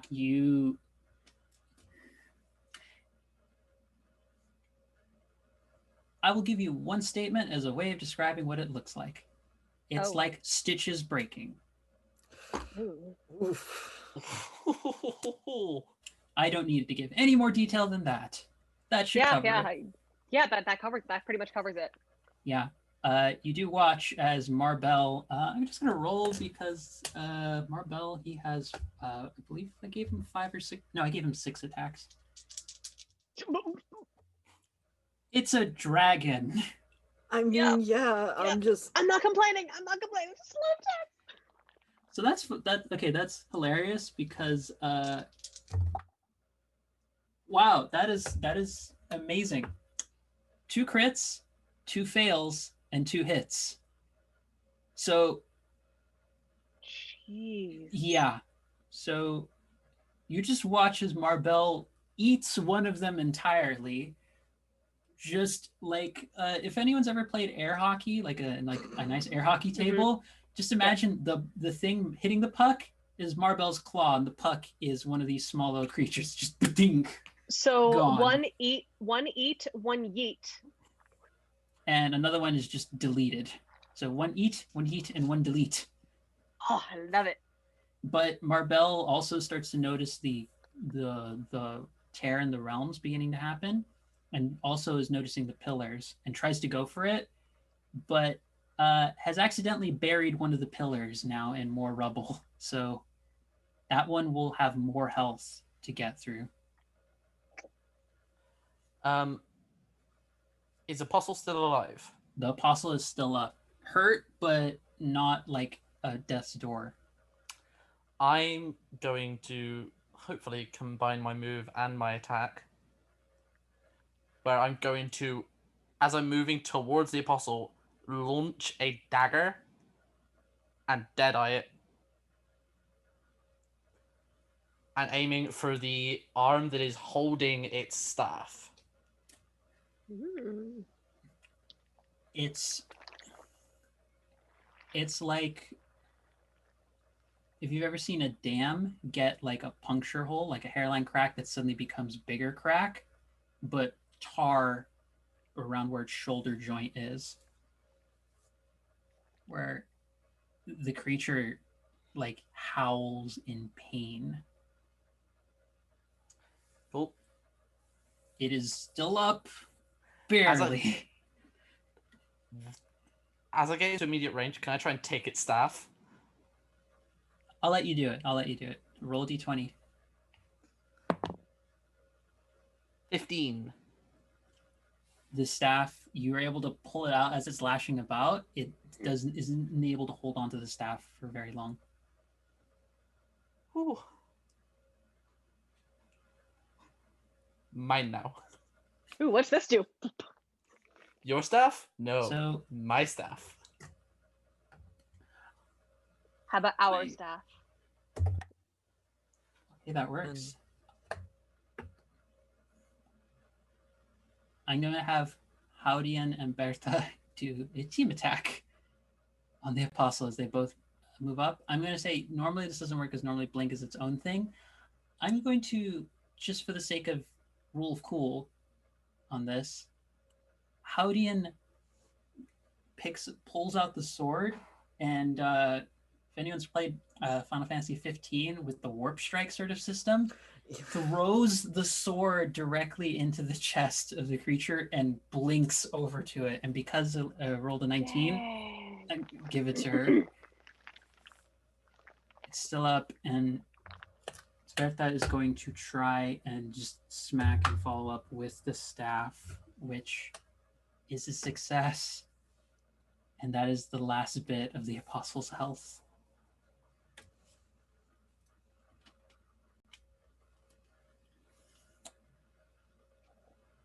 The Ravagers that have all been scurrying along the walls stop. And it sounds like if we went more xenomorph sounds, but the emotional tone is like a very frightened kitten. Babies. They don't know what's going on. I'm gonna have to get that sigil off of Serena real soon.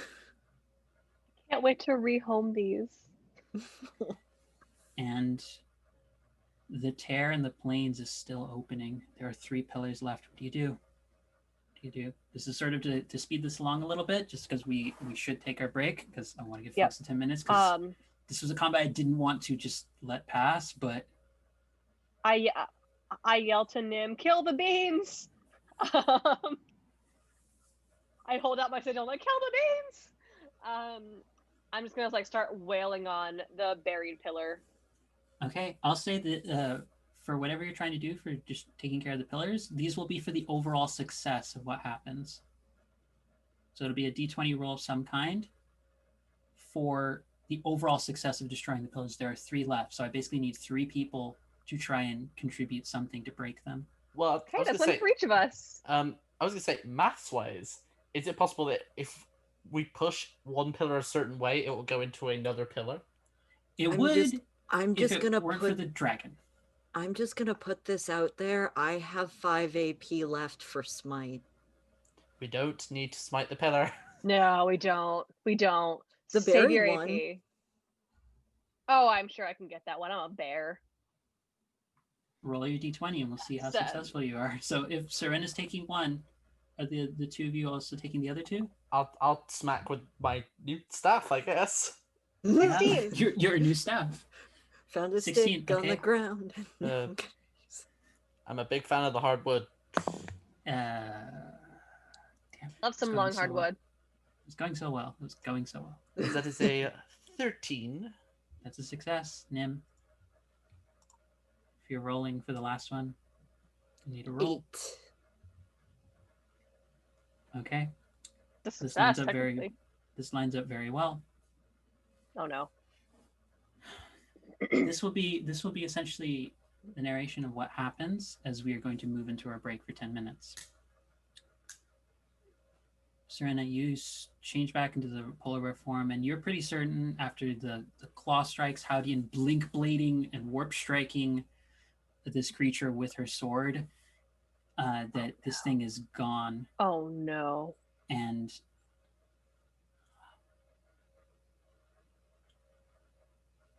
you destroy the pillar. Farron manages with the staff seems to be quite strong, like stronger than a normal quarterstaff. It seems as though it's been enchanted in some manner, and just smash through it. Nim, you also smash through it.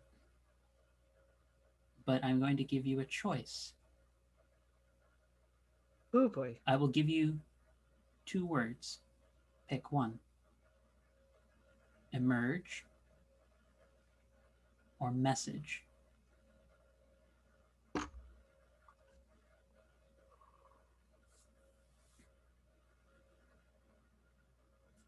Message.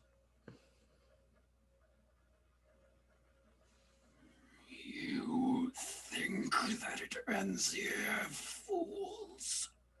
Did you think all of us were here? This place may be lost to us,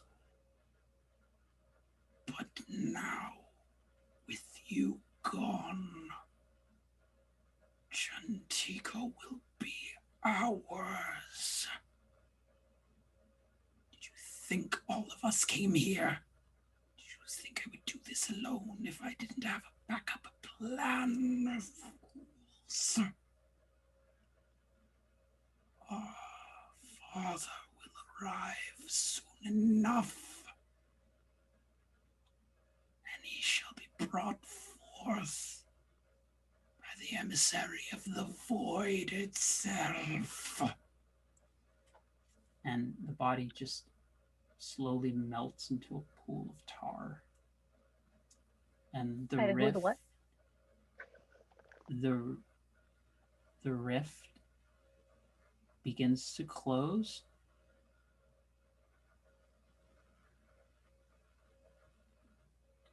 But it flares open one last time.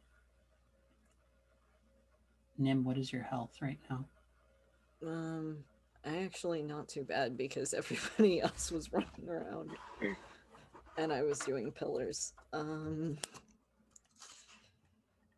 8. You feel a pulse of energy shoot out through you. You are knocked down to 4 health. And it's like a tether is connecting you to the tear in the plains, like a rope, like a lifeline. And this thing, you see a clawed hand that for Serena looks like a tar-like infectious creature on fire is trying to pull itself out. Farron, you hear the echoes of the beast's voice again. Howdian sees the beast. Nim, you just see it in its full form. And that is where we're going to go to our break, everybody. Oh, I'm stressed. SF. We're going to take a 10-minute break, everyone, and we'll be back soon for the last bit of this as we are gotten through a very difficult encounter. And we will continue the rest of this session of Awakening and Arrival soon enough. See you real soon, everybody. We'll be back in about 10 minutes.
Hello there, everybody. We return, and you are joining us once again here on Heroes Without Limits for the Plains of Providence Quest RPG campaign that we're running here, as our party has just managed to deal with a very difficult confrontation and has even received the timely aid of the Frostworm they not so much befriended, but at least got put on good terms with, manageable terms with, as now a tear in the realms itself is beginning to occur, and a familiar, terrifying sight is beginning to try and make its way out of the portal, but this time helped by a member of the party, by one Nim, whose previous actions have had more repercussions than the original ability intended, because I love doing that shit when there's nothing written explicitly. It gives you room to do stuff, and I love it. You gotta love it. But my slightly tormenting like joy aside, and carrying back to the party, you're all seeing once again the terrifying manifestation of your worst fears beginning to pull its way out of this tear in the realms, this time connecting to Nim. And you see your worm friend is wondering like what's best to do, because you hear another voice call out to all of you, the voice that only Nim has been hearing previously before. I have arrived, or at least I will soon enough. My children will be here to greet with you soon enough. But those who do not already worship me will become my children in time. Look upon the hordes that already will be in part of my fold. And you see the Ravagers, they all become agitated again. And it's like they're all turned their attention to the party. You see Marbell just flap his wings and just fly above all of you and dive at the Ravagers.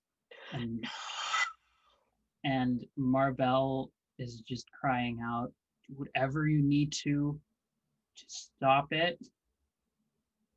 I'll hold them back as long as I can. So, the threat of a whole massive colony of Astral Ravagers being held back by one teenage parent dragon. I love him so much. No. And the thread of psionic energy connecting Nim to this tear in the realms, and this form, it's not fully out yet. You just see like its hands, and it's strange, like it seems to shift almost like fog. Can we see this psionic line?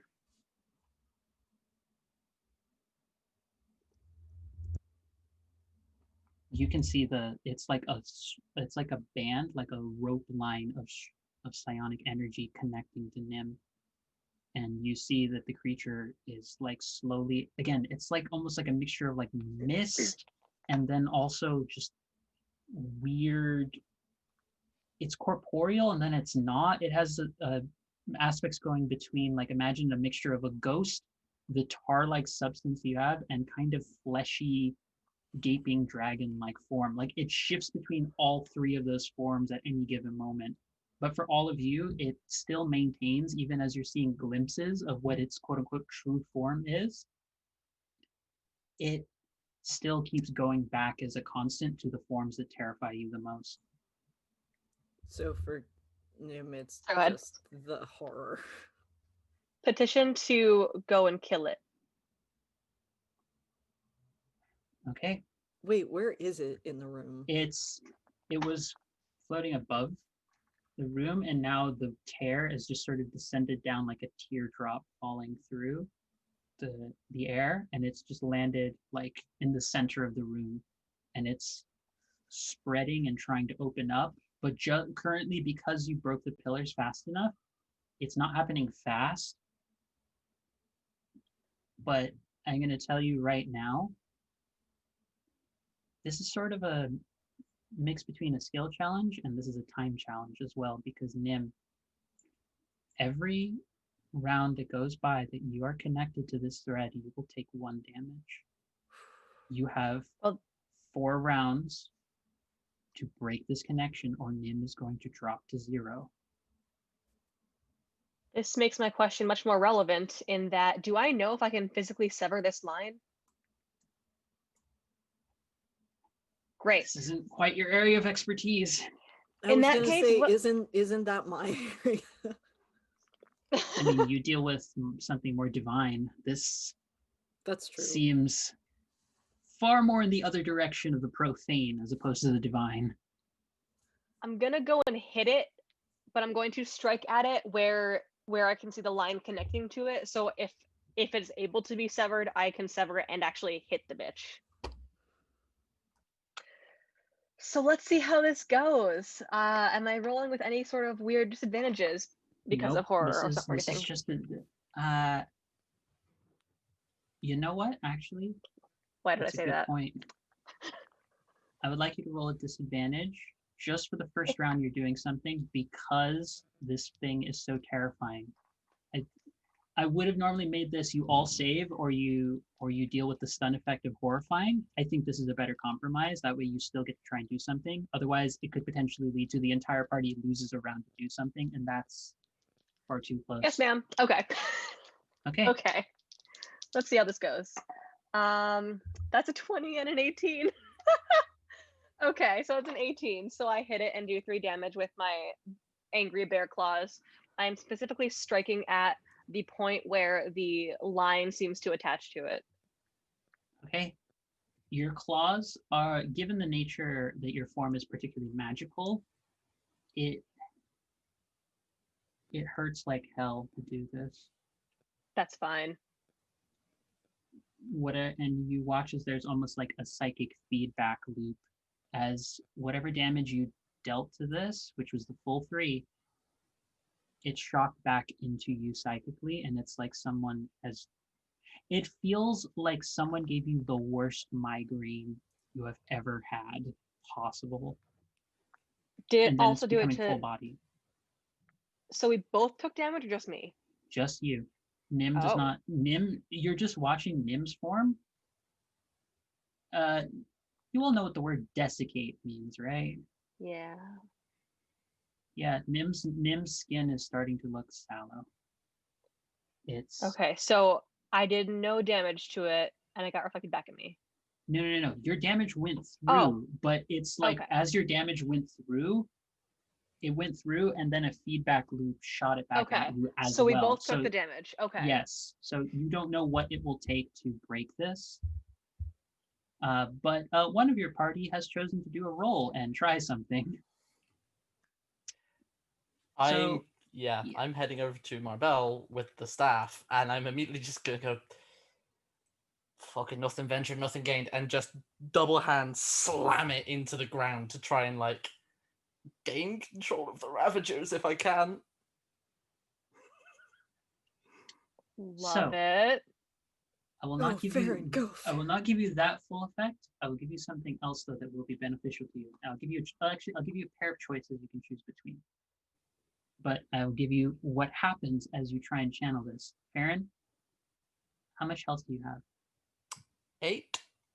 Okay.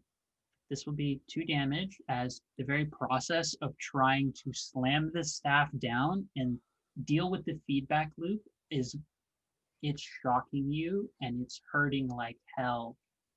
But you hear 2 voices in your head.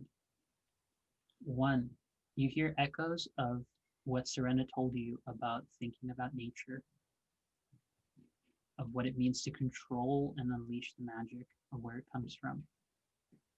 And you hear, if those kind of moments in films where like you're hearing someone doing a voiceover and then like an older voice doing like transitioning into that, you hear the voice of the primeval maiden speaking to you, saying that I will offer what I can. And you feel a pulse of energy go out where it's like, imagine the way that sort of ivy grows over a place when it's just gets abandoned and just spreads out like vines and threads everywhere.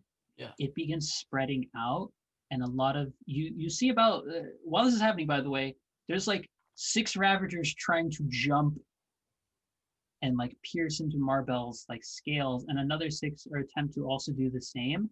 But before they leap, they turn their attention to you, and I would give you this option, this choice, this set of choices.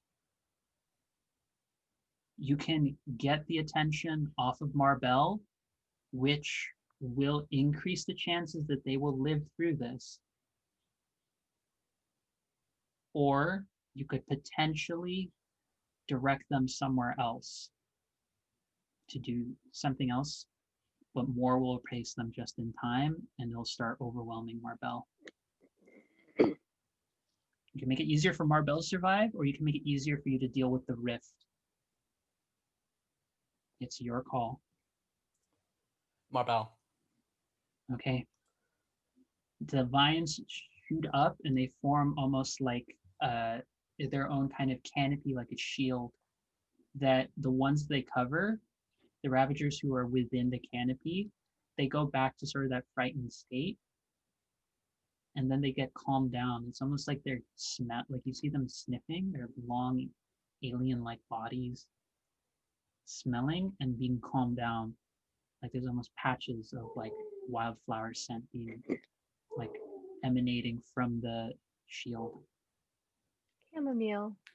I'm just gonna turn to Marbell and just go break that tether. And Marbell will get their chance after all of you. And then I will let all of you decide what you're gonna do next while I figure out what the name for this big bad is. Because I still haven't actually quite come up for a name. That's ominous. Well, I've done my thing.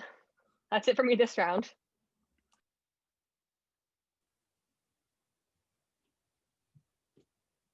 Where is How? How is like back and trying to figure out whether to go leaping into the fray to help with the Ravagers or to help all of you and to try and cut the tether. She's really bad right now. Okay. She's at 2 health. So I want to run to How. Oh God, how am I going to do this? Can you siphon health from other people?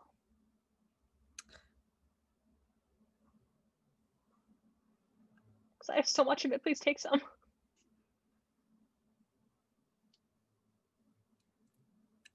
So the wording for oblation, I can spend 3 AP to recover 6. For someone to recover 6. Okay. However, it also says at no AP cost, I can transfer my life to a creature. So I can't spend 3 and do the life transfer, right? Right. It says Right. Or, so I'm going to interpret that as you get to either get the full 6 or you get to decide with your ally, you get to decide how much of your health you want to give up. Bear in mind, as the next round is about to start, you're going to take automatically 1 damage, Nim. You're at 4. The closer you come to that, the closer you risk death. Actually, Nim is going to run past Serena and Farron and just look at both of them and say, thank you. Run to How, give her a hug, and transfer all of the rest of my life to How. Uh-oh. and look back at the tether and go, my life was never yours. It is now. Tether strengthens.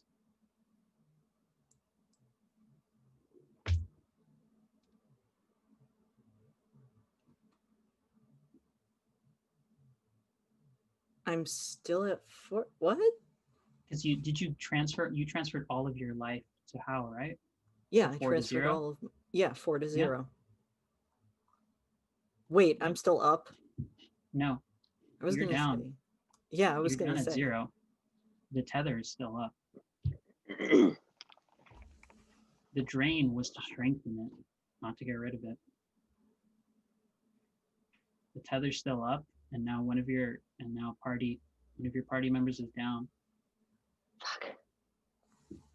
Shit, I'm sorry, guys. That was a bad It's okay. decision. It's okay. It's okay. It was a very really big interesting character. one. Yes. Howdian, in a fit of rage, is going to spend one of her last ability points and use Rage of the Fire Lily, and is going to make 2 attacks on the tether to try and break it with the blade.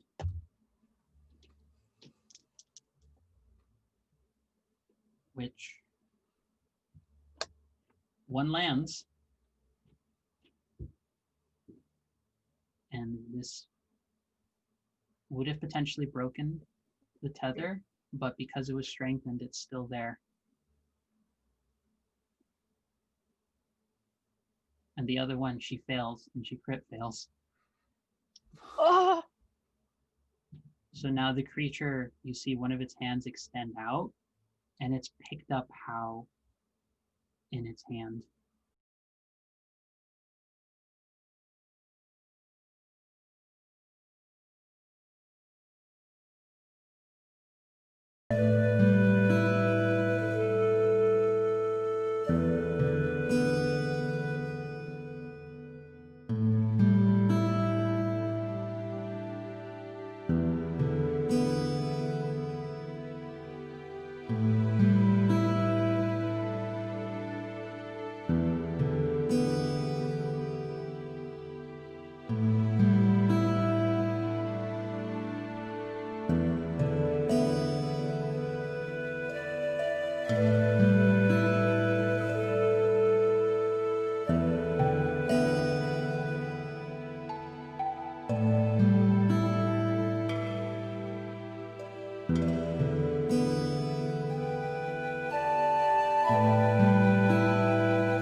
Hello there, everybody. Sorry about that. Streamlabs and other related technical difficulties emerged for but a moment. I shall give a quick bringing back into the moment of Nim pulling a very character sacrifice moment without realizing that giving up part of their life energy while preventing the tether from feeding on them now also left it open to still be strengthened, nevertheless.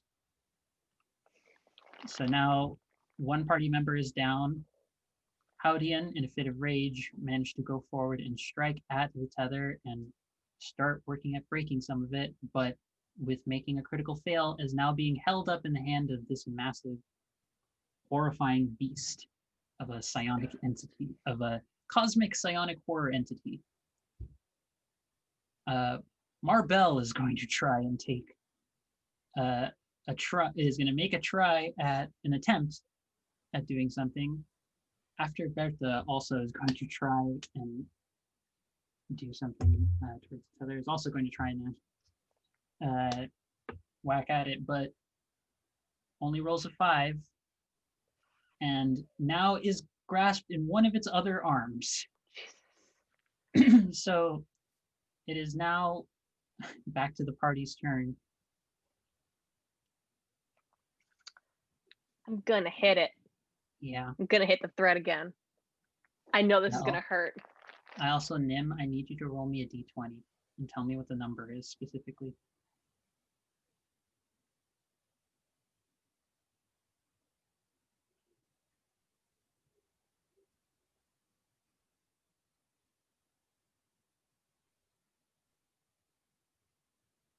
You're on. I cannot see what that is. You're also on mute. That's a heart. It's a 20. Whee. Okay. That is good. Nice.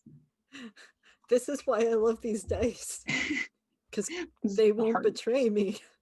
Like Google. Yep. Okay. That is very important. Just double check one quick thing real quick. Let me see. Quest, where are you in the book for double checking the thing? Characters, combat and turns, no, it's not that. Not We haven't anyone go yet. down yet? You haven't. That's why I'm double checking this right now. Because I need to make sure I'm doing these rolls correctly for what happens when you drop. It's pretty, can get pretty, for lack of better phrasing, dicey should things go awry. Jesus. Yep. It's too late for me to rage quit campaign, but like, I mean, you could. It just means they're down a naturalist. But they did just pick True. up another one, so they could very well replace you in a heartbeat. they could, but I like these guys. Yeah, but do you shoot lightning? Yes. That's fair. Counterpoint. Yes, I do you do. shoot lightning? Have you shot lightning recently? No. But I can. I can do better things than shoot lightning. I can be adorable and have toe beans with a sigil on them. Oh, that's right. You're protected from the Ravagers. I have toe beans. I And what is want to life say if not just toe I beans? want to say I regret letting that be a thing, but I really But it's can't cute. actually. You know I it's cute. can't. It's far too cute a thing to let pass up. It's too adorable. Never mind. I'm just gonna keep going for it. With that being the case, that is enough. I think it's you have to roll either the damage you take or higher in order to live. Nim, you feel a pulse of psionic energy go through you. You take 2 damage, but because you rolled high enough, you're still alive. So everyone else, Serena, what did you roll for your claw? I have not rolled yet, but I would like to please do a thingy. I rolled a 9, so I do it. If I remember correctly, I also take that damage, right? Yep. Okay, so I am back in Serena form now, Okay. as that was just enough to put me back my bear form at 0. I will give you the choice Mm-hmm. of either ability mess up or attack mess up. Ability mess up. Okay. You feel being in the presence of this creature, your grasp and connection to nature itself is being severed. You cannot use any of your abilities next turn. Uh-oh. Yep. But I do 3 damage to it. You do 3 damage to it. The tether, with the additional damage you've applied, is almost ready to be severed, but it still needs one more burst. Sharon, you're up. And You and Hal are up. Yeah, I've already said to Marbell, so go eat the tether. So So we'll make that you're doing a Ranger Beastmaster proud, and you are calling out to the dragon to attack. So why don't I'll let you roll for Marbell's success in attacks. You get to roll for a Frostworm. it's a natural 20.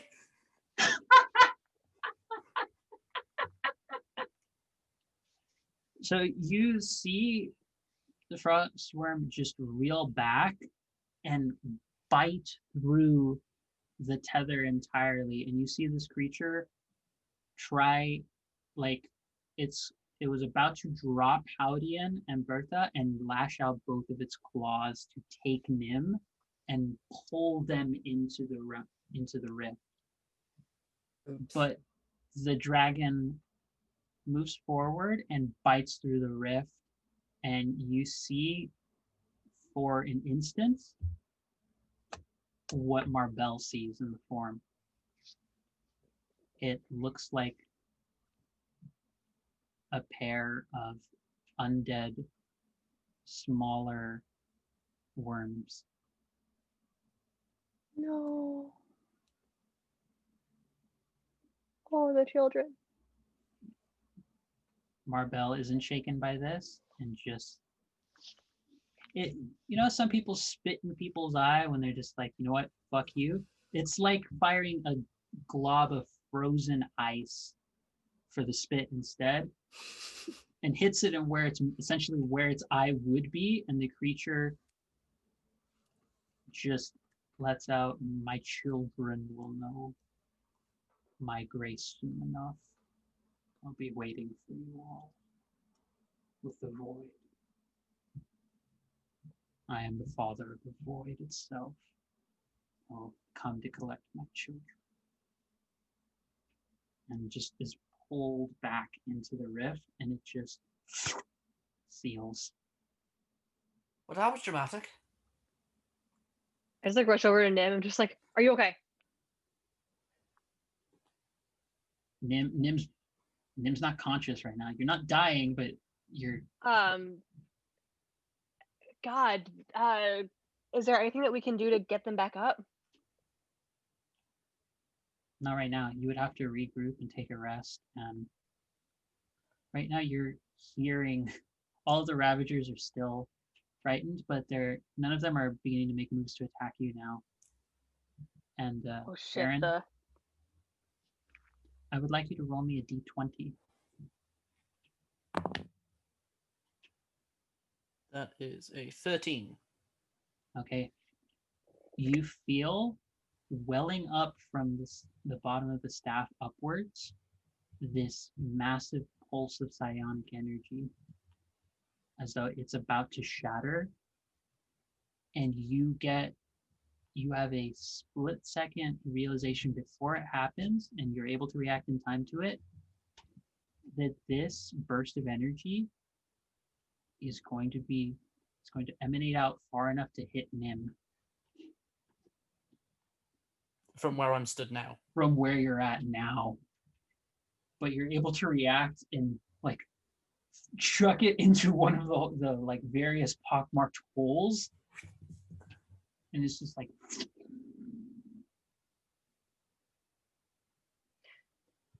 Ooh, I'd still be in range of it. you take 2 damage. But you're the only one who takes the damage. I'm like building Nim a nest to sleep in for the night. Everything hurts. I don't like any of this. Here, it's basically just Bertha and Howdian just collapsed against the wall. Both. Bertha looks like she's just exhausted. Howdian looks wrecked to all shit. I mean, at least they have like 5 health. I just gonna look to Marbell and They- go, do you think we could get a hand in getting out? I think we should sleep here, honestly. I'll do what I can. I heard sounds coming from here, and I thought, well, I might as well investigate and see what's going on. And then I had some of those things appear. Well, And, we're grateful you showed up when you did. I am also grateful, and sadly, I don't think I can stay because if there's any more of these things, I don't want them getting near my kids. Understandable. That small one causes a lot more trouble and a lot more good than their size would suggest. They are a trusted ally, I say, glaring at Farron. Farron's just nodding in agreement with Marbell.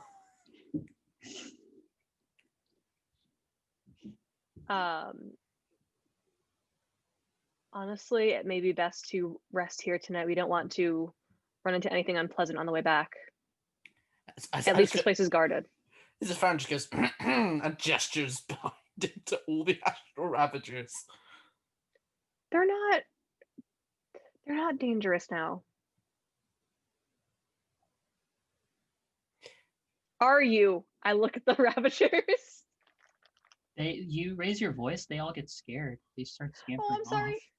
I'm sorry. See, Like they genuinely, they just like they for context to anyone who's tuning in for the first time, Astral Ravagers are essentially like think a xenomorph stand-in. They're like but space with more like scythe-like legs and appendages. They're not exactly the nicest looking creatures, but they do very genuinely don't seem like they want to do anything harmful. And the moment you raise your voice around it, they just scatter. Oh, I'm sorry. See, they're not gonna do anything. They're scared of us. Okay, so we're just gonna sleep in a crypt. We should sleep in a crypt. It'll be fun. It'll be a nice team bonding exercise. You and I have very different ideas of fun. Nah. Well, I'm sorry that these things can't be more excitable for you, Farron Wildwood. You hear another voice speaking to all of you. Who the? Homestead? You look past where once was glowing a pink flame. There is now a red, orange, and yellow flame. It looks oddly familiar. It has the kind of coloration that you recognize from a nice, cozy, warm fire that one would see at an inn or beneath the hearth of a home. As you see a rather small-looking, almost hobbit or halfling-esque individual just sort of making their way towards you.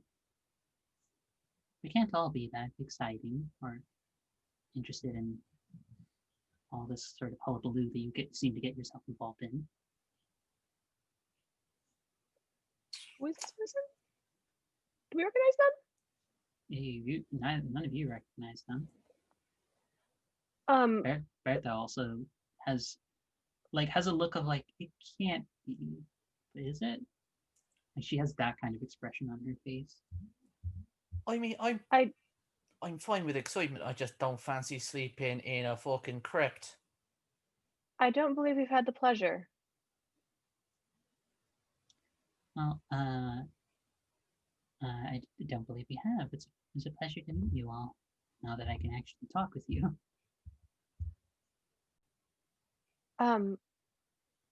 Not to be rude, but who are you? My name is Ida. I'm she or they, whichever ambiguous terms you would like, who's known as the Hearthkeeper. Oh. Of course I'm on God just for this. I watch over the places where those who have longed to go on have lost the warmth of home and try and grant them some level of peace. I am patron, deity, saint, parental figure of some kind to the small one in front of you. And so many folks here seem so inclined to refer to really anyone who isn't an absurd height. Oh. They're going to be quite sad to have missed this.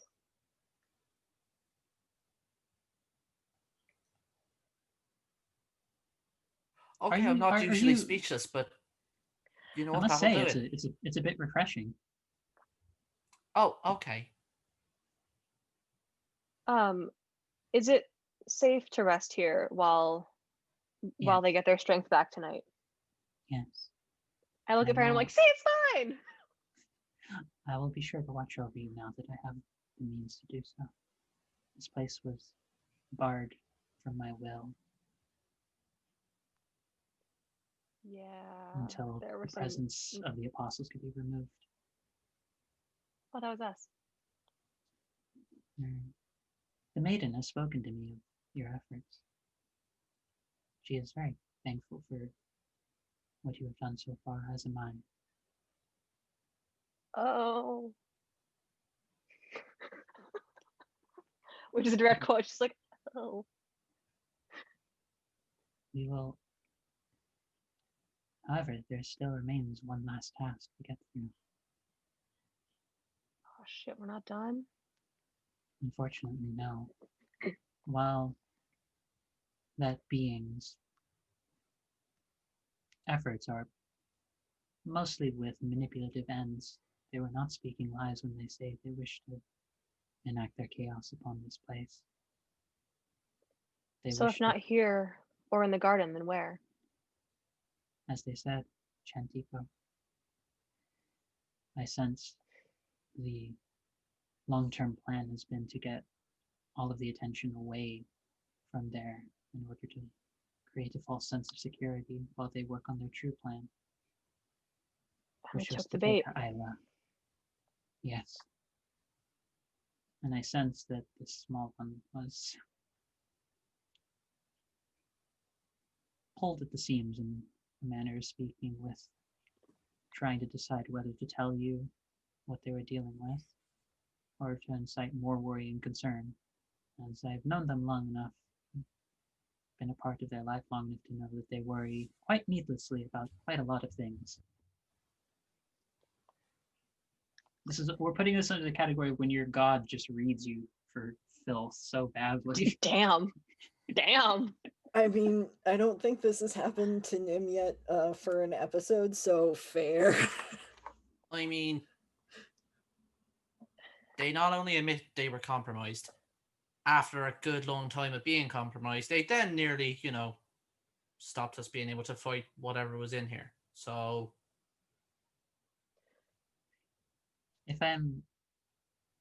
If my information is correct, I recall you taking your own time away from the others to process the terrors that you saw when the creature emerged.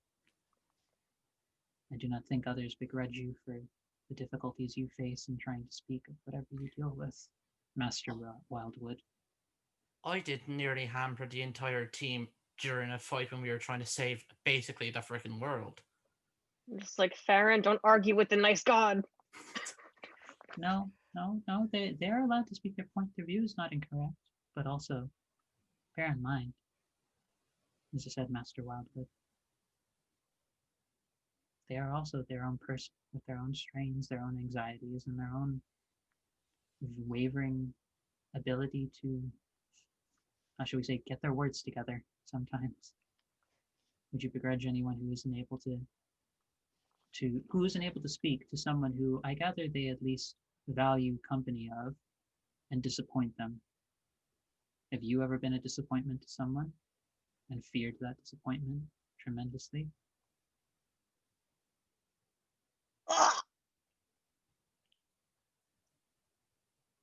Didn't think I forgot about that, did you, motherfucker?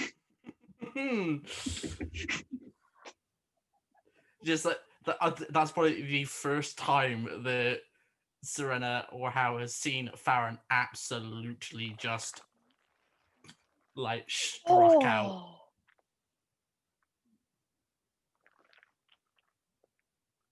Now, if Damn. I have struck a nerve, I know that you've probably done similar to Nimue. And I don't think, given their nature, they begrudge you. By all accounts, they've likely thought 1,000 times over how best to make it up to you, even when you didn't ask them to.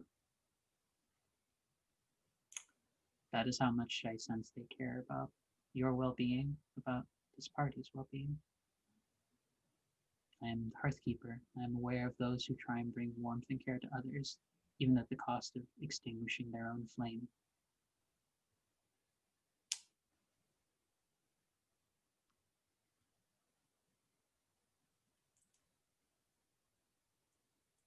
I'm trying to stay on mute, but thank you, God. Aaron is going to just silently turn and walk away. I look at them and I'm just like, the Hearthkeeper, not Farron. Farron's off doing whatever. I look at the Hearthkeeper and I'm just like, oh, this is gonna be an awkward night. Friendships are rather awkward, though so are matters of nature and keeping the peace in place that often has chaos. I'm certain Bertha Well could tell you about quite a lot of things that have happened with the giant clans and with many more who've tried to initiate a bit more structure and stability in Oh, the world. sure. What are the odds that we'll be able to get back to Chantico before everything blows up? I believe I can get you there in time. It may take a bit, and it may do you well to rest before things become too dire for all of you. Certainly, we will. I believe that Bertha should get back as well, and your Nim should recover. We will rest. I will stand watch, and we will leave as soon as they're feeling up to it. Them and Hal. I'm gonna sleep in normal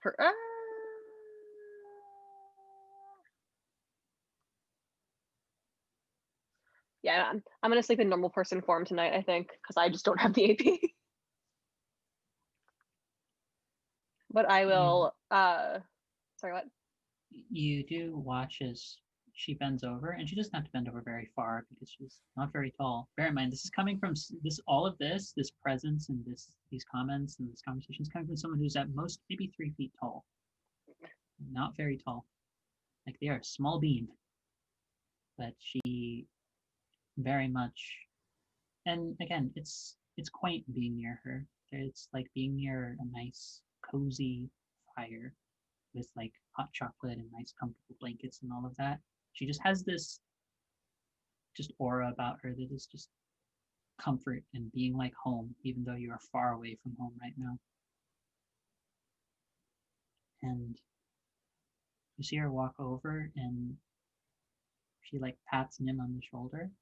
Nim, you do not become conscious, but you can basically treat it as you're at 2 health right now. Gotcha. So you'll probably wake up in a little bit of time, but you basically have to take the equivalent of like your long rest or just a regroup, which is like your short rest, sort of stand in to recover a little bit of health and see where you're at. I'm in for long rest, but that's just me. Yep, same. Yeah. I'm into a long rest. And you hear, I would say, Serena, you see as she reaches into a bag that she's carrying with her, because it looks like, oddly enough, she's almost had like a backpack. So it looks like an emergency responders kind of like backpack, like maybe something equivalent to like what like a street medic would wear in like our nowadays, but like a fantasy equivalent of that. Oh, don't at me. Hey, I pay attention to these things sometimes. But she basically carries on, and you see her pull out, it's a big bar.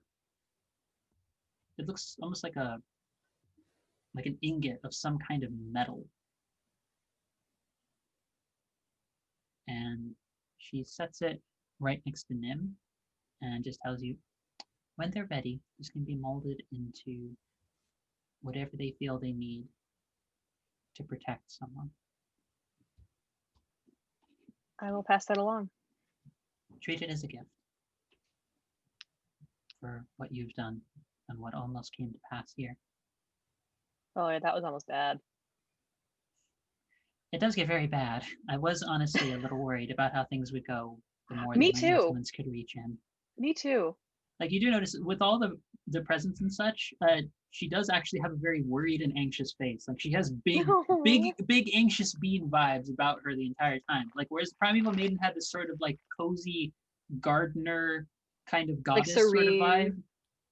She has like big like I am anxious being and this is a party and I'm the host and not everyone feels 100%, but I can't actually guarantee everyone's 100%, but it's my job to make sure they're 100%, I think, right? That's how that The works. mom friend.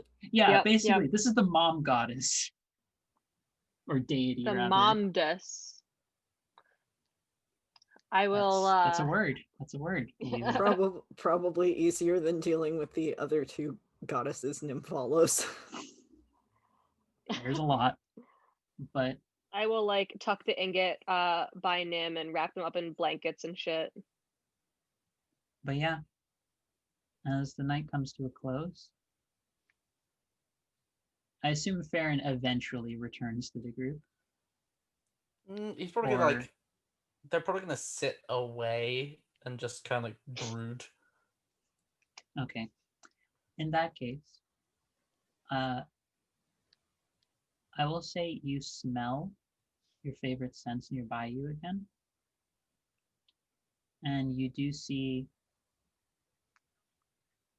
a very faint, ethereal version of the Primeval Maiden's form there. She says, "Would you like to talk? Or will you be fine?" I'll be fine. I'm always fine. It's okay to not be fine, Farron. And it's okay to not be fine around them.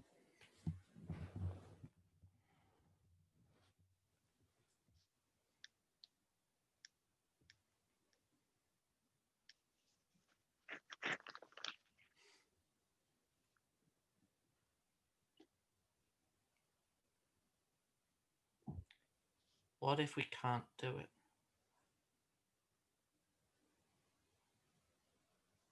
And what if you can?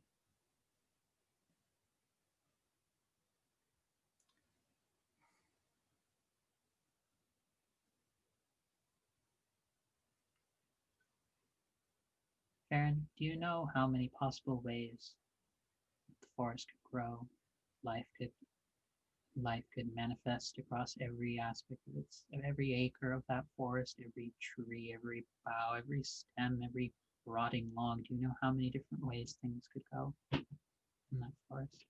No. I'll let you in on a secret. Neither do I. And I don't let it worry me.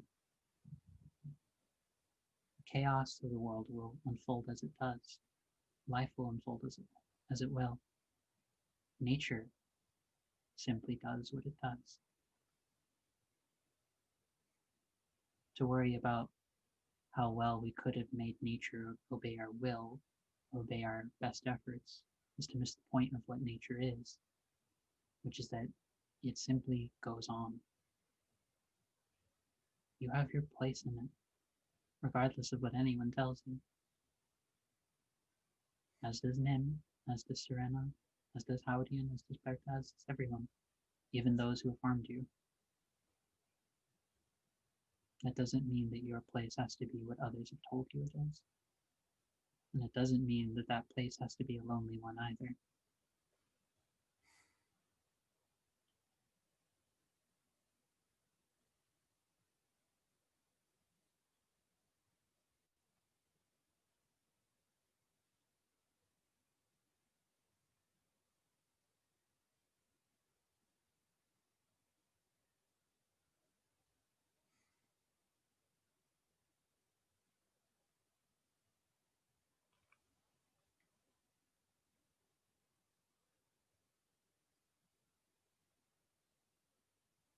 I still don't know if I can trust him. Then let their actions speak more than your own feelings. Do not doubt your own feelings, but let their actions speak to you and follow where your feelings lead you from there. Do you think, even amidst the harm they have caused you, even now, that they wanted this, or they would have stopped? They would have done anything, or anything could have, there could have been anything to stop them from trying to do whatever they could to make it right. No.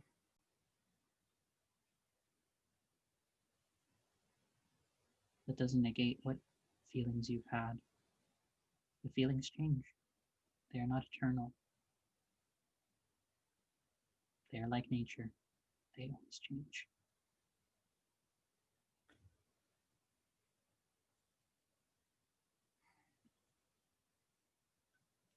I'm also really bad at apologizing. Then don't apologize in the way that others expect you to apologize. Just say, "Oh, I don't know." You see her countenance sort of take on a more almost like bowman kind of form of like a very like a massive sort of long bow, and gets a very like cocksure sort of expression, and almost in not quite mockery, but more like light ribbing and teasing, is like, "You've been a right shit asshole, and because of that, it's been difficult to think that you're going to be there for me. And because of that, I still want to be doing this kind of thing with all of you. But you're a shithead, and I'm never going to say sorry, but I'm sorry." Is that very hard? The farmer's just like giggling to himself. It's just like, no, I guess not.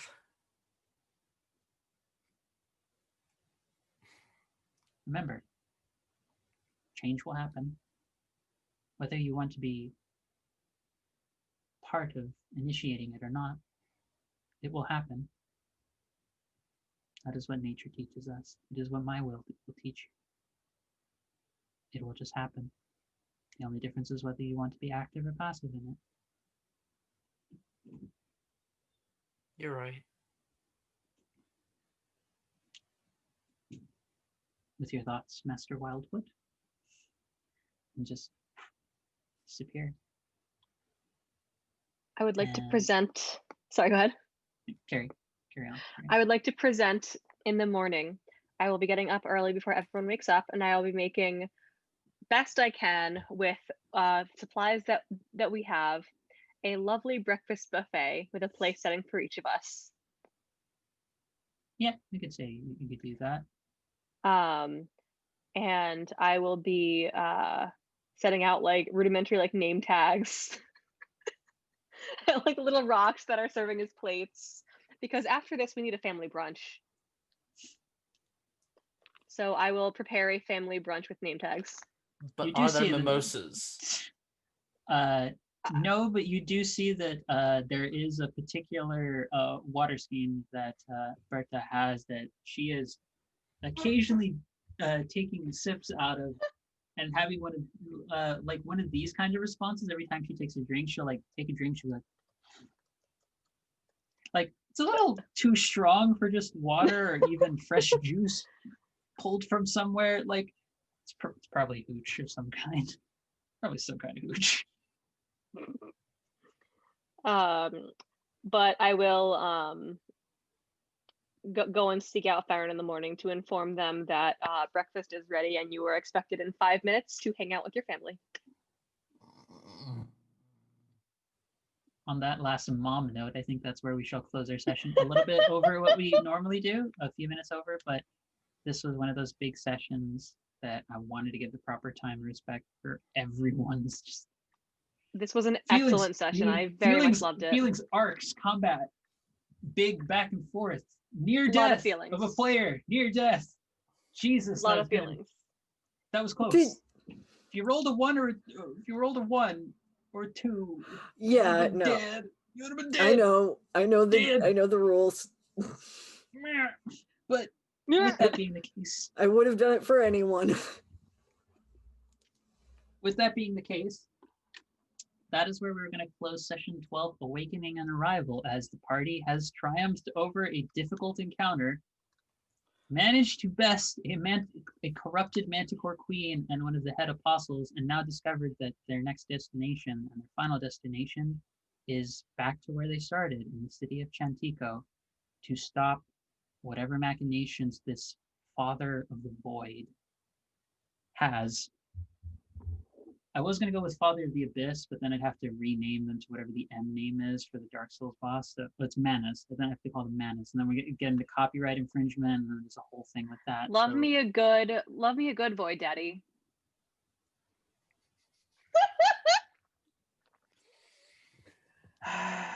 I have maybe 2 more sessions with all of you. Please leave me with good memories of this. That is exactly what we're doing. I mean, yes. But so with that being the case, I will keep my glasses off for this because that comment. Thank you everyone who did tune in, whether you stayed for the whole thing or only part of it. This will be one of the last sessions we're going to be having. I think I'm going to, depending on pace, I'll check in with my players about it, but either the next one or the one after that, because the holidays coming up and such, might be one of the last ones that we do. Just to sort of close out the arc, because in terms of narrative progression and storyline, for what I've set aside for this entire season, we're reaching the end of it as we began before, as these things go, or at least this season, because when one cycle ends, as we all know, another one begins. So we'll see what happens with everything. But going around the table, if it's all right with everyone, I'm going to get mine out of the way real quick. I'm Angela, otherwise known as the guide here. On here is that limits his Plains of Providence Quest RPG campaign. I'm a professional writer and poet, and I have a Patreon that's Philosophem, where you can see currently I have 150 pieces up, 75 of which are available for public viewing, the other half are patron locked. I am part of the online QTPOC media publication Art for Ourselves, where after a little bit of a hiatus due to just gestures vaguely at pandemic, we've all had some time, needed time to recover and get back into it. We're likely going to be releasing another issue on our website on sometime near the end of January, I believe. But in addition to that, I'm part of the relationship podcast Queerly Yours with my partner of 9+ years, both trans and an interracial couple who are also polyamorous as well. I am a musician for hire. I am, was over on All Nerds here for the City of Mist campaign, Royal Flush of Wildcards adventure, but we just had our season finale, and if you want to catch up with that whole campaign that just ended, the VODs will be over there on YouTube for All Nerds here. And also just had a wrap up of the Chimera RPG over at Utopia. So my stuff is closing up. This is the last one of this season to be closing up everything right as the year ends. So it's good to be ending it with a good chaotic mess of a queer bunch that this player group is. God. But I believe that is everything on my end. You can find me on Twitter at Phoenix24Fem, and that has a lot of my important information on the pinned tweet there as well. But that is me. Whoever would like to go next and talk about who you were and what projects and stuff we can hype up about you. Yeet! I guess that's just my catchphrase now, yeet. Hi guys, I am Jen. I have been your lovely, apparently now a mom, naturalist Serena. Other than here, really the only other place I appear outside of the private Zoom calls or Discord channels that I normally play in is the Plot Hunters channel over on Saturday nights at twitch.tv/plothunters. I can be found on Twitter at Jenburb, that is JIENBIRB, not to be confused with Fireburb, that's Angela, but that's me. Hey everybody, I've been Jace playing your now sulky and sullen Ranger Hunter, Farron. We love a Silky good Southern. edgy emo boy. I love them so much. It's great. But yeah, you can find me on Twitter, Instagram, TikTok, basically all social media at AceTrainerJace. And we'll have a new project coming up soon, which will be Tales from the Copper Cauldron podcast, which will be an actual play RPG podcast, which we start recording next week.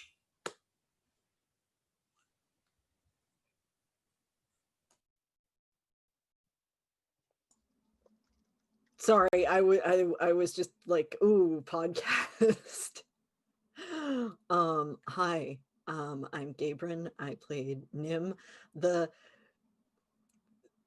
The invoker that constantly makes bad decisions. It's like you have a paladin, but instead of being the like really strict one, they're the I'm just a constant hot mess.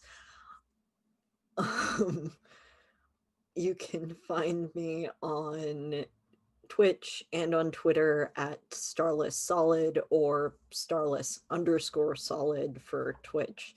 I'm going to actually be probably doing some live streams of Hellblade very soon for the holidays, which makes zero sense, but it's also to bring some situational awareness to mental illness over the holidays and how that can be hard for some people, particularly people who are queer or have other intersecting identities. So I'm just going to go through that and talk to people and hopefully have some friends come watch. If you'd like to, just follow my Twitter because that'll be up there. I also am an artist, and you can find my art on Twitter. And I will be probably doing commissions soon next year. So please come say hi. Oh, and this lovely thing, the Maiden of the Mantle, or the Mantle of the Maiden, because I can't think of things, was made by my partner, who is Crochet and Dagger on Instagram and on Facebook. So go check them out. They are also a queer, disabled, wonderful gender blob. And thanks. Alrighty, thank you again, everyone, for all of your time, all of you tuning in, and once again, thank you to my players for making it through what is one of the last confrontations for this season as we're winding down near the finale. We will see you next week, hopefully, with our whole cast. Hoping Inez is okay enough to join us for then. And want to thank everyone again for your support, for giving us space to showcase a little bit more of our stories, and for giving just time of day. Tune-ins, VOD watching, all that is always very helpful. And I wish you all, with the holidays coming up, peace of mind, space to just be who you are as you need to be. And if you need to be someone else for a little bit, because family is a complicated thing, I wish you strength and patience for managing that. And also less flare-ups and more comfort and a lot of just cozy times for everyone. May you have the proper warm beverage of your choice, whether you are a tea drinker, a coffee person, a nice hot chocolate, a hot toddy, or one of my personal favorite drinks of a Kahlua with hot chocolate mix, because that's a good combination. It's a really good combination, trust me. I had it undergrad. Last statement. Black Lives Matter, and have always mattered, will always matter. So, and will matter more when we're willing to put forth the material efforts and practical efforts to support their well-being and thriving and full humanity. Trans rights are not just human rights; they're just a given. Like this is your local trans non-binary lesbian bi-dyke over here just saying just remember we're just basically other people also as weird and as complex as you are, and that we really shouldn't be talking about our rights being up for debate and all of that, especially because I know that places like the UK and otherwhere are dealing with a ton of shit. And as always, take care of each other. Just be nice to each other, support one another, call each other out when you need to, and know that love is a very active thing. Care is a very active thing. It involves a lot of complexity that a simple, humble stream cannot encompass in the outro words of one of its last sessions, but hopefully this covers it for now. Take care, everyone. Wish you very well. Take care, everyone. We'll see you next week.